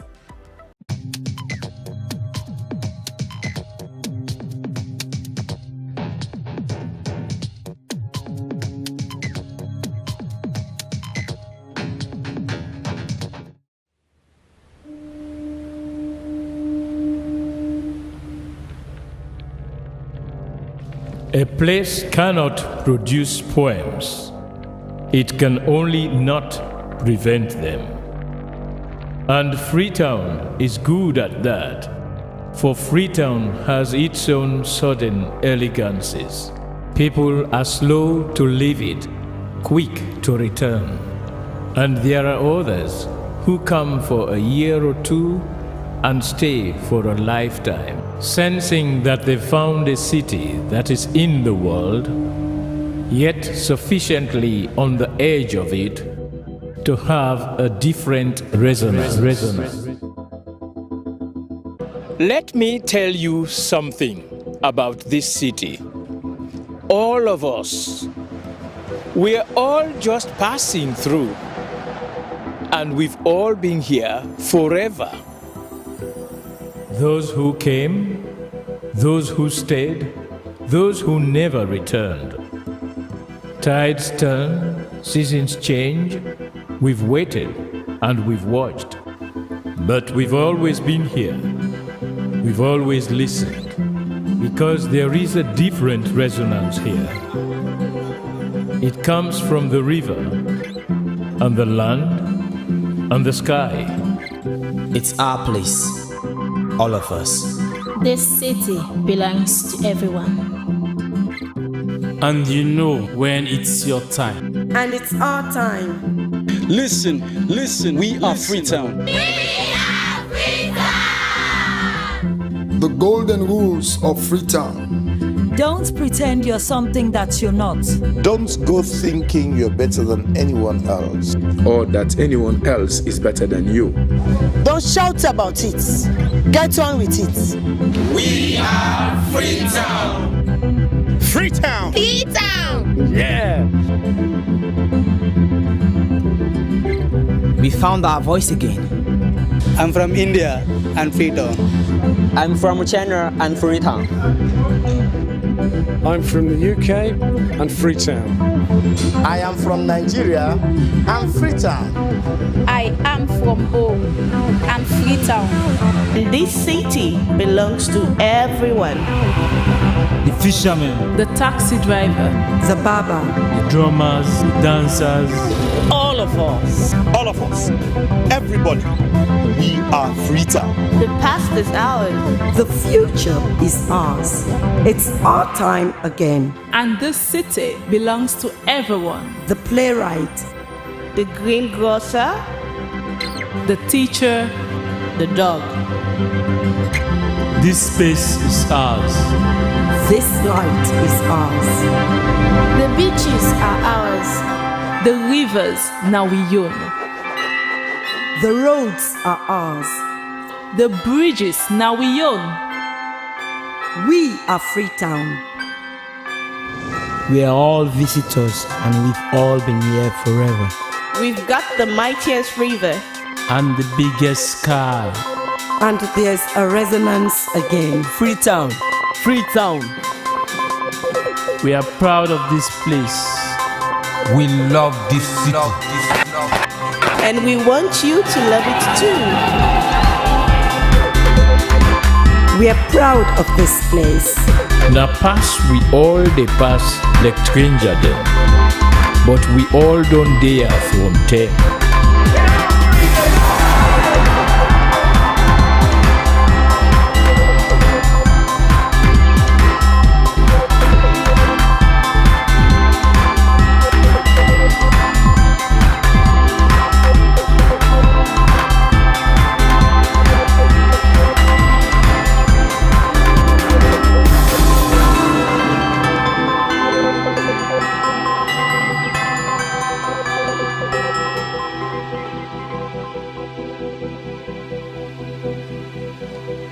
Come here, and you'll feel it, that end of the line sense of freedom. Say yes to Freetown. Say yes to freedom.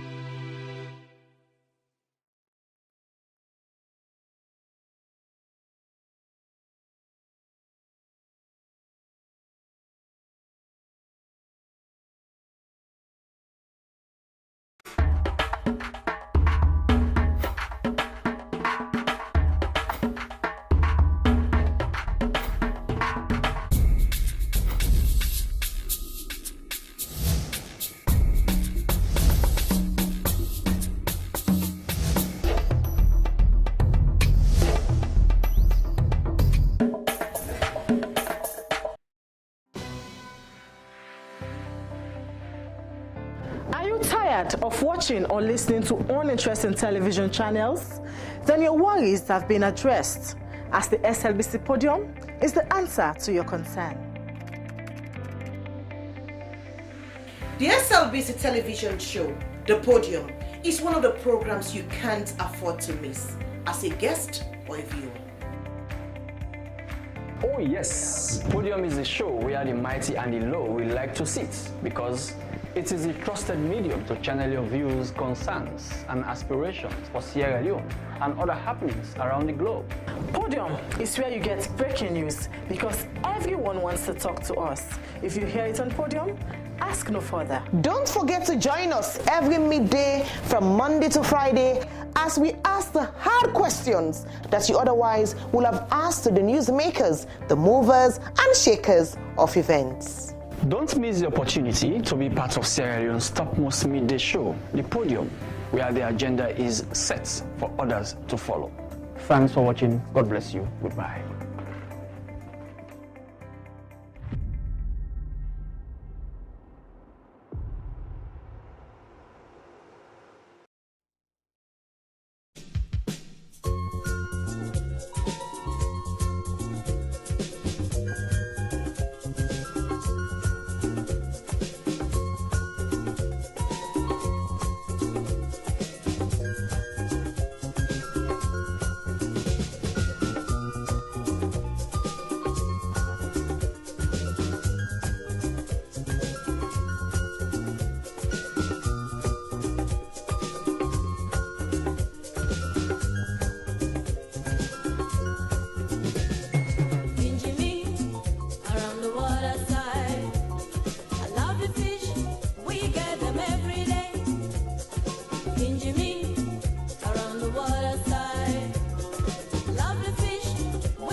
Do you know the TV show that brings to you the decision makers who determine and shape the country's policies and programs?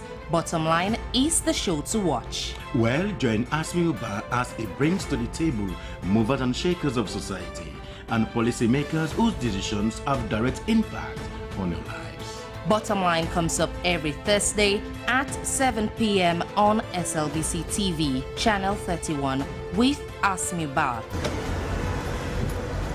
Bottom Line on Slbc TV, the program you can't afford to miss on Slbc TV, Channel 31. Join me now. The show that touches every aspect of society as we leave no stone unturned.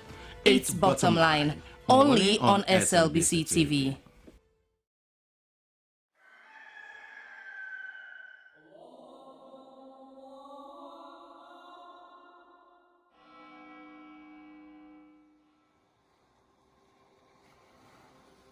Discover Sierra Leone, a hidden gem of West Africa, where the radiance of life danced in harmony with the beauty of nature.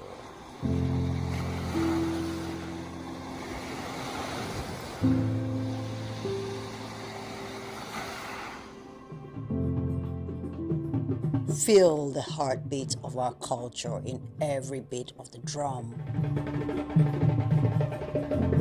in every step of the dance.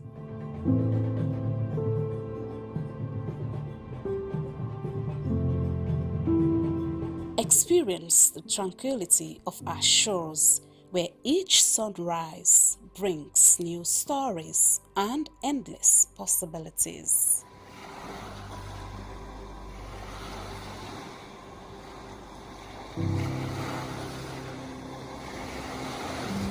Immerse yourself in the vibrant tapestry of our daily life, where every color tells a tale and every face a friend.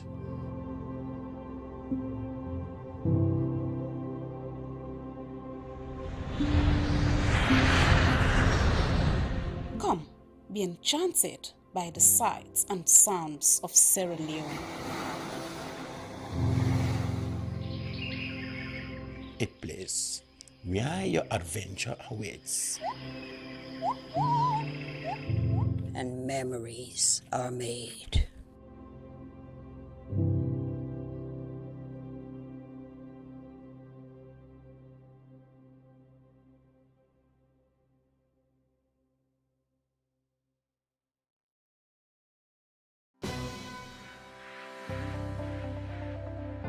Are you tired of watching or listening to uninteresting television channels? Then your worries have been addressed, as the SLBC Podium is the answer to your concern. The SLBC television show, The Podium, is one of the programs you can't afford to miss as a guest or a viewer. Oh yes, Podium is a show where the mighty and the low will like to sit, because it is a trusted medium to channel your views, concerns, and aspirations for Sierra Leone and other happenings around the globe. Podium is where you get breaking news, because everyone wants to talk to us. If you hear it on Podium, ask no further. Don't forget to join us every midday from Monday to Friday as we ask the hard questions that you otherwise would have asked to the newsmakers, the movers and shakers of events. Don't miss the opportunity to be part of Sierra Leone's topmost midday show, The Podium, where the agenda is set for others to follow. Thanks for watching. God bless you. Goodbye.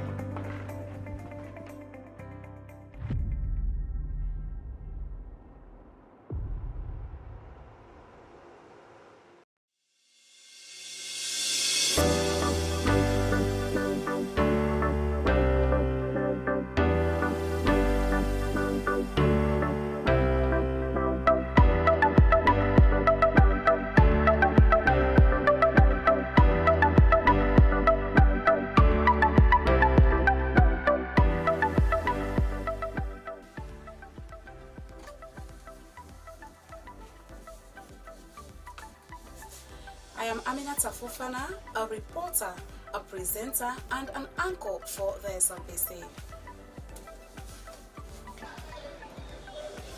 I am Dennis Fraser, reporter and presenter here at the Public Broadcaster, and this is the SLBC. Hi, I am Kenema, a news anchor, a reporter, radio presenter, and announcer. I find pleasure in keeping you updated, and it's a pleasure.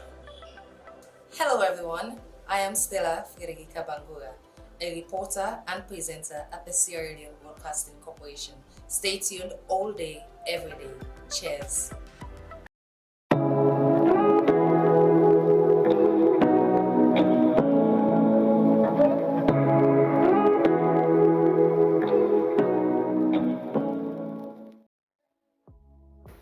Life no go ever sweet without that thing what we call love. Now that make Love Factor na a very good program where any big person can look and enjoy. Now the kind of program we for spend time for watch. Now the kind of program we for spend time for sit down for look. And this program it may around land format and I wonder you say life. The Love Factor show is about family, love, counseling, relationship. We say we dey build and maintain relationship. This na program we say we dey counsel you for let you know how for dey with your partner, let you know how for settle disputes between you and your heart to heart. Well, you do your for yourself. Join the Love Factor team every Sunday, 10 p.m. for help make we all enjoy love and peace.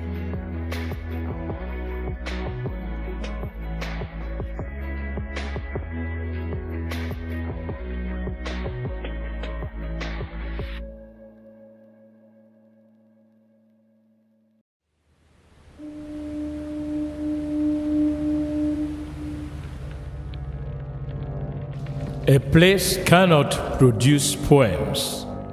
It can only not prevent them. And Freetown is good at that, for Freetown has its own sudden elegances. People are slow to leave it, quick to return. And there are others who come for a year or two and stay for a lifetime, sensing that they found a city that is in the world, yet sufficiently on the edge of it to have a different resonance. Let me tell you something about this city. All of us, we're all just passing through, and we've all been here forever. Those who came, those who stayed, those who never returned. Tides turn, seasons change, we've waited and we've watched. But we've always been here. We've always listened, because there is a different resonance here. It comes from the river, and the land, and the sky. It's our place, all of us. This city belongs to everyone. And you know when it's your time. And it's our time. Listen, we are Freetown. The golden rules of Freetown. Don't pretend you're something that you're not. Don't go thinking you're better than anyone else, or that anyone else is better than you. Don't shout about it. Get on with it. We are Freetown. Freetown. Freetown. Yeah. We found our voice again. I'm from India and Freetown. I'm from China and Freetown. I'm from the UK and Freetown. I am from Nigeria and Freetown. I am from home and Freetown. This city belongs to everyone. The fishermen, The taxi driver, The barber, the drummers, the dancers. All of us. all of us, everybody, we are Freetown. The past is ours. the future is ours. It's our time again. and this city belongs to everyone. The playwright, The greengrocer, The teacher, the dog. This space is ours. this light is ours. the beaches are ours. The rivers now we own. The roads are ours. The bridges now we own. We are Freetown. We are all visitors and we've all been here forever. We've got the mightiest river. And the biggest sky. And there's a resonance again. Freetown. Freetown. We are proud of this place. We love this city. And we want you to love it too. We are proud of this place. Na pass we all dey pass like stranger dem, but we all don't dare from them.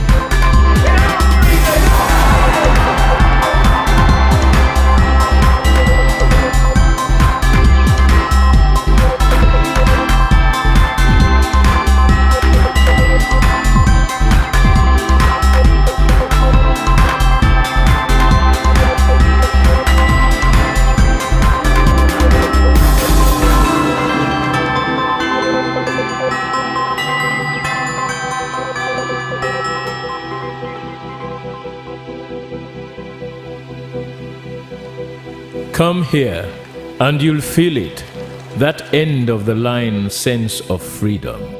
Say yes to Freetown.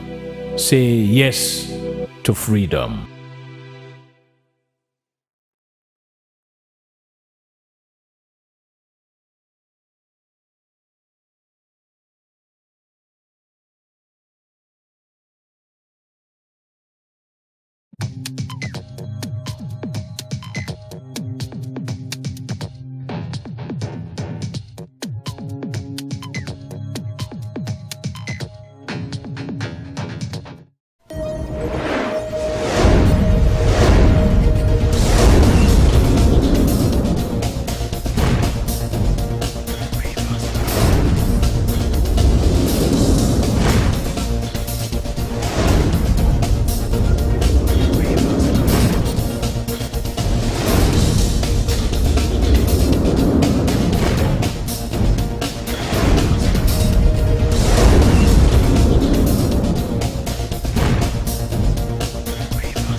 know the TV show that brings to you the decision makers who determine and shape the country's policies and programs?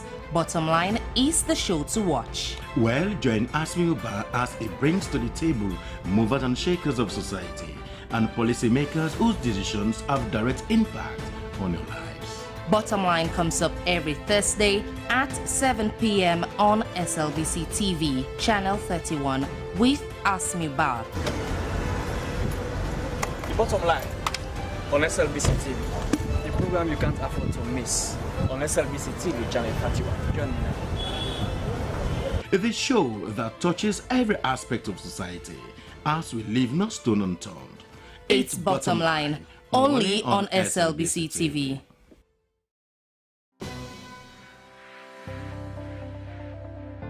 Are you tired of watching or listening to uninteresting television channels? Then your worries have been addressed, as the SLBC Podium is the answer to your concern.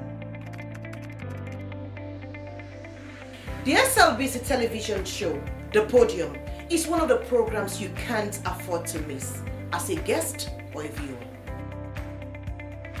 Oh yes, Podium is a show where the mighty and the low will like to sit, because it is a trusted medium to channel your views, concerns, and aspirations for Sierra Leone and other happenings around the globe.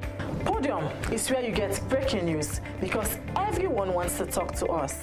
If you hear it on Podium, ask no further. Don't forget to join us every midday from Monday to Friday as we ask the hard questions that you otherwise will have asked to the newsmakers, the movers and shakers of events.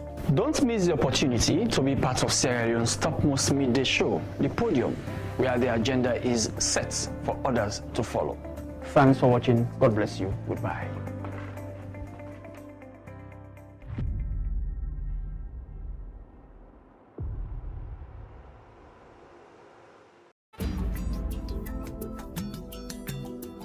Where use? You get use? Yes, I get use. This is the program where they give you the use where they happen all about the country. Inside where use, we go take you text, Facebook and WhatsApp message. You complain where you will send us letter to the producer. We dey announce about team them working loss and plenty more. We are there all about the country. But you self help for being the use that you area.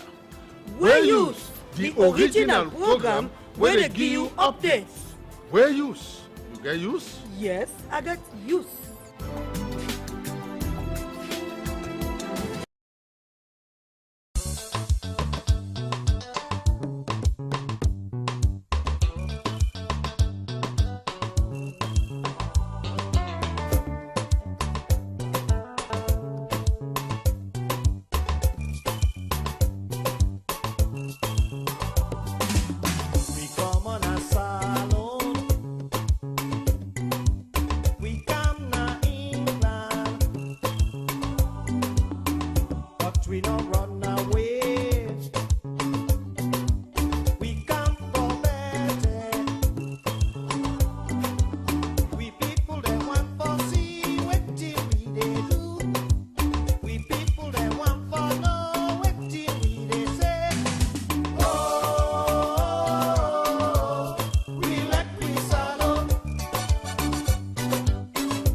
A place cannot produce poems.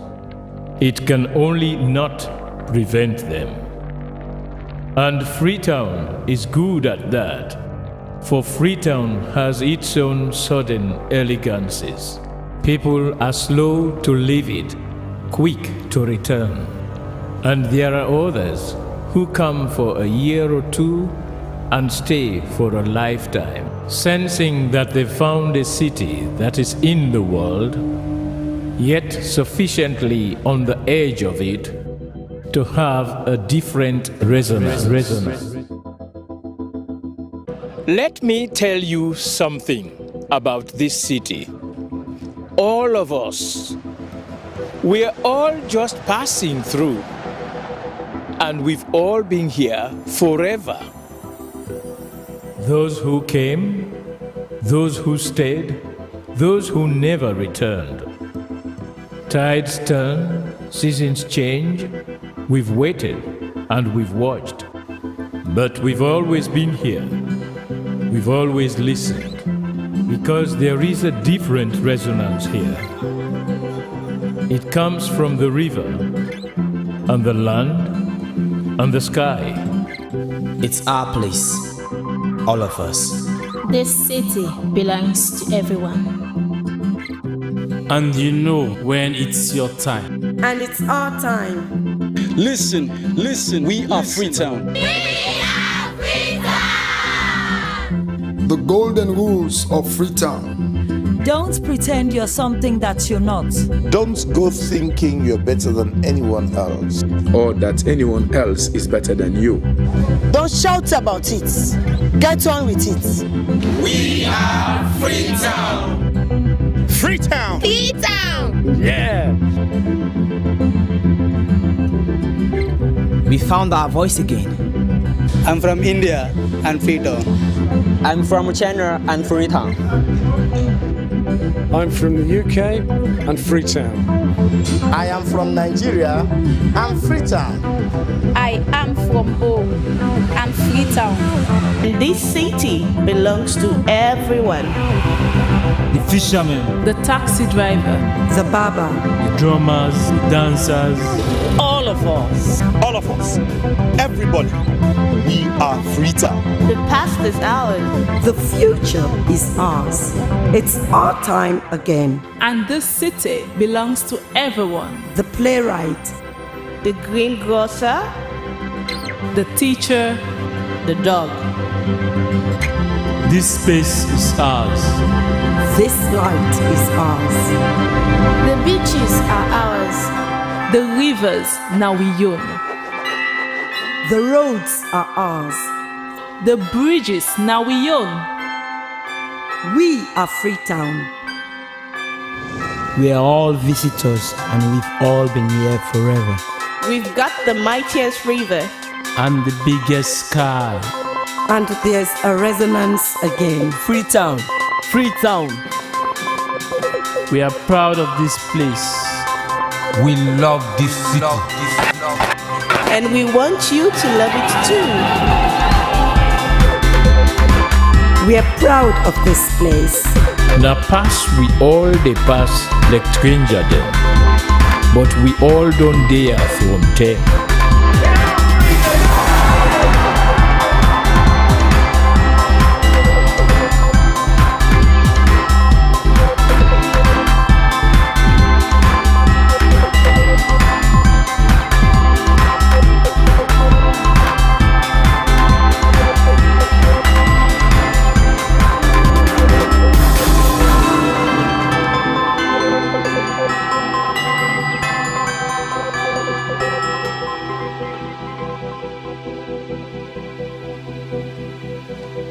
Come here, and you'll feel it, that end of the line sense of freedom.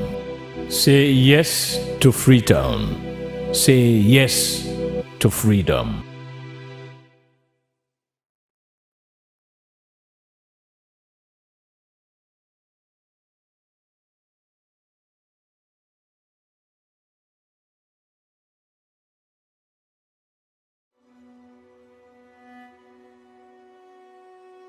The man known to history as William Shakespeare was born between the 21st and 23rd of April 1564 on Henley Street in the town of Stratford-upon-Avon in Warwickshire in the English West Midlands. His father was John Shakespeare, son of Richard Shakespeare, and William's mother was Mary Arden, born in 1536. Richard Shakespeare was a humble farmer who had moved to Snitterfield near Stratford-upon-Avon in 1529. He had leased land during his lifetime from Robert Arden, a powerful local landlord who had 8 children, including Mary Arden.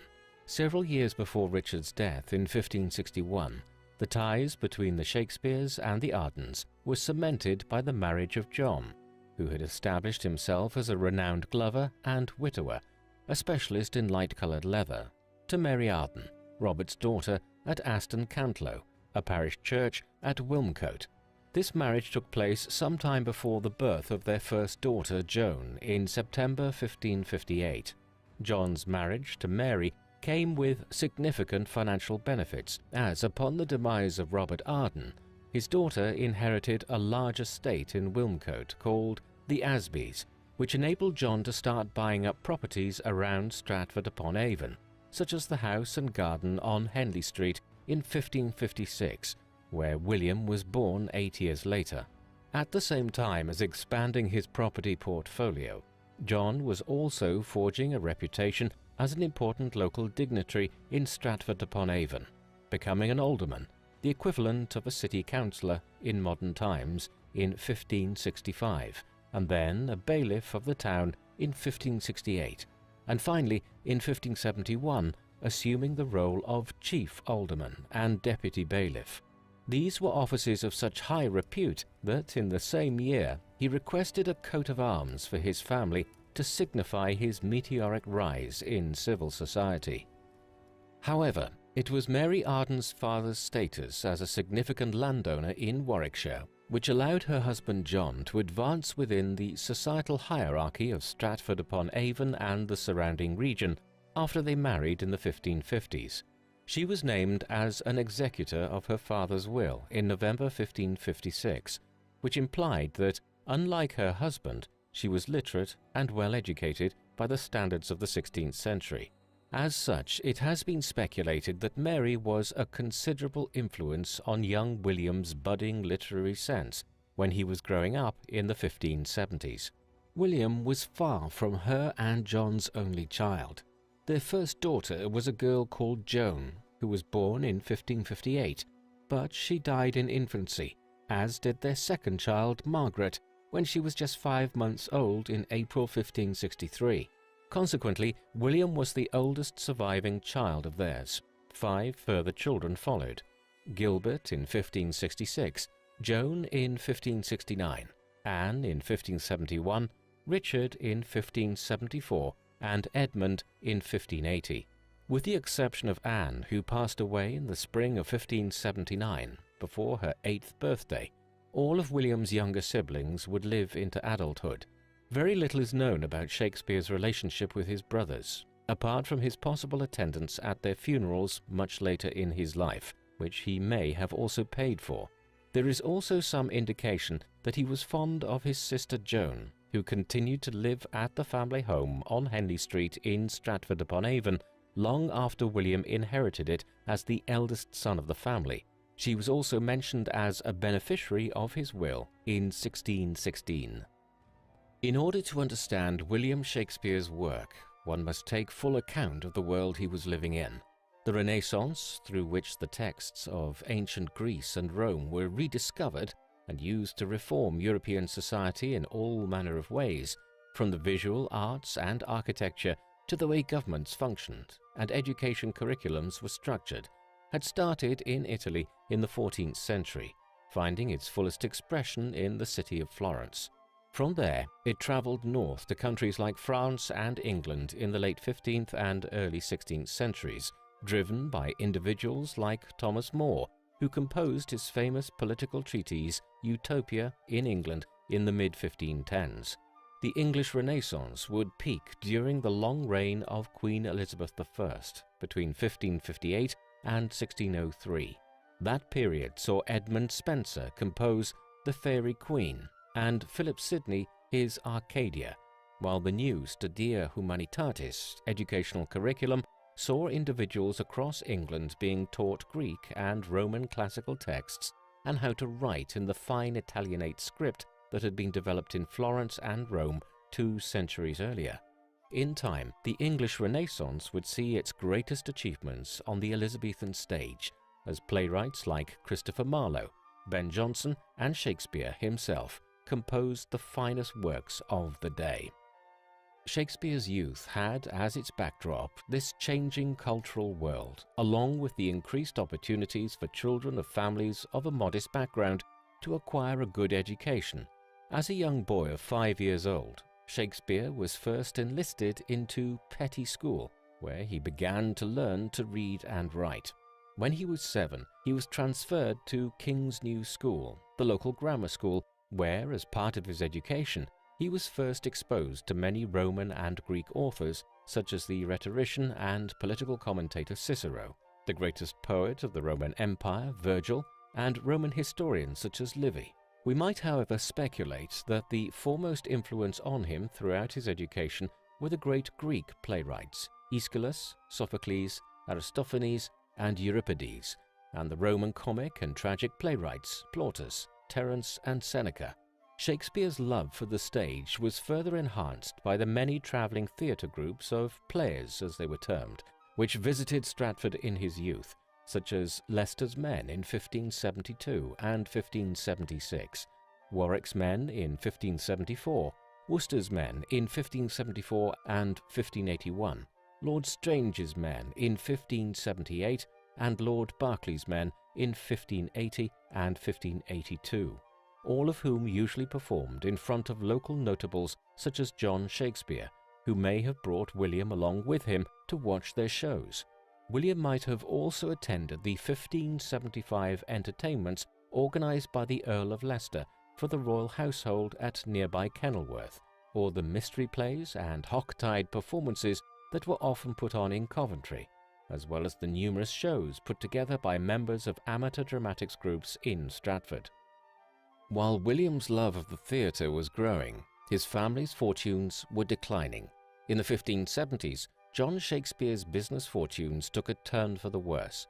In response, he turned to smuggling wool, the most significant commodity in the English economy at the time, while also engaging in usury, the practice of lending money for high interest rates, which was illegal for Christians across Europe in medieval and early modern times. He found himself in legal difficulty as a result of this activity, and by the end of the decade, John's finances were extremely precarious. In 1578, he was forced to mortgage many of his wife's properties, losing nearly all of the estate they had in 1580 after failing to repay lenders. This would deprive William of much of his inheritance, as John's stature in the community plummeted, beginning in 1576 when he stopped attending council meetings, and culminating in 1586 when he was stripped of his alderman title entirely. By 1592, John Shakespeare was named as a frequent absentee of the local Protestant parish church at Stratford-upon-Avon, and although some claim that this illustrated that John was a secret follower of the Catholic faith in largely Protestant England, as they have also insisted for his son William, it is also possible that the social stigma which surrounded him by then saw him avoiding public gatherings. As tumultuous as this period was for the Shakespeares, it might have been the making of William. Had his father still possessed a large estate to pass on to his eldest son in Warwickshire, William might have been satisfied to settle down as a comfortable member of the gentry in Stratford-upon-Avon. But his family's declining fortunes forced him to carve out his own place in the world. At 15 years of age in 1579, Shakespeare left grammar school. The years that followed are shadowy ones when it comes to evaluating his life, a common problem for the bard's life story.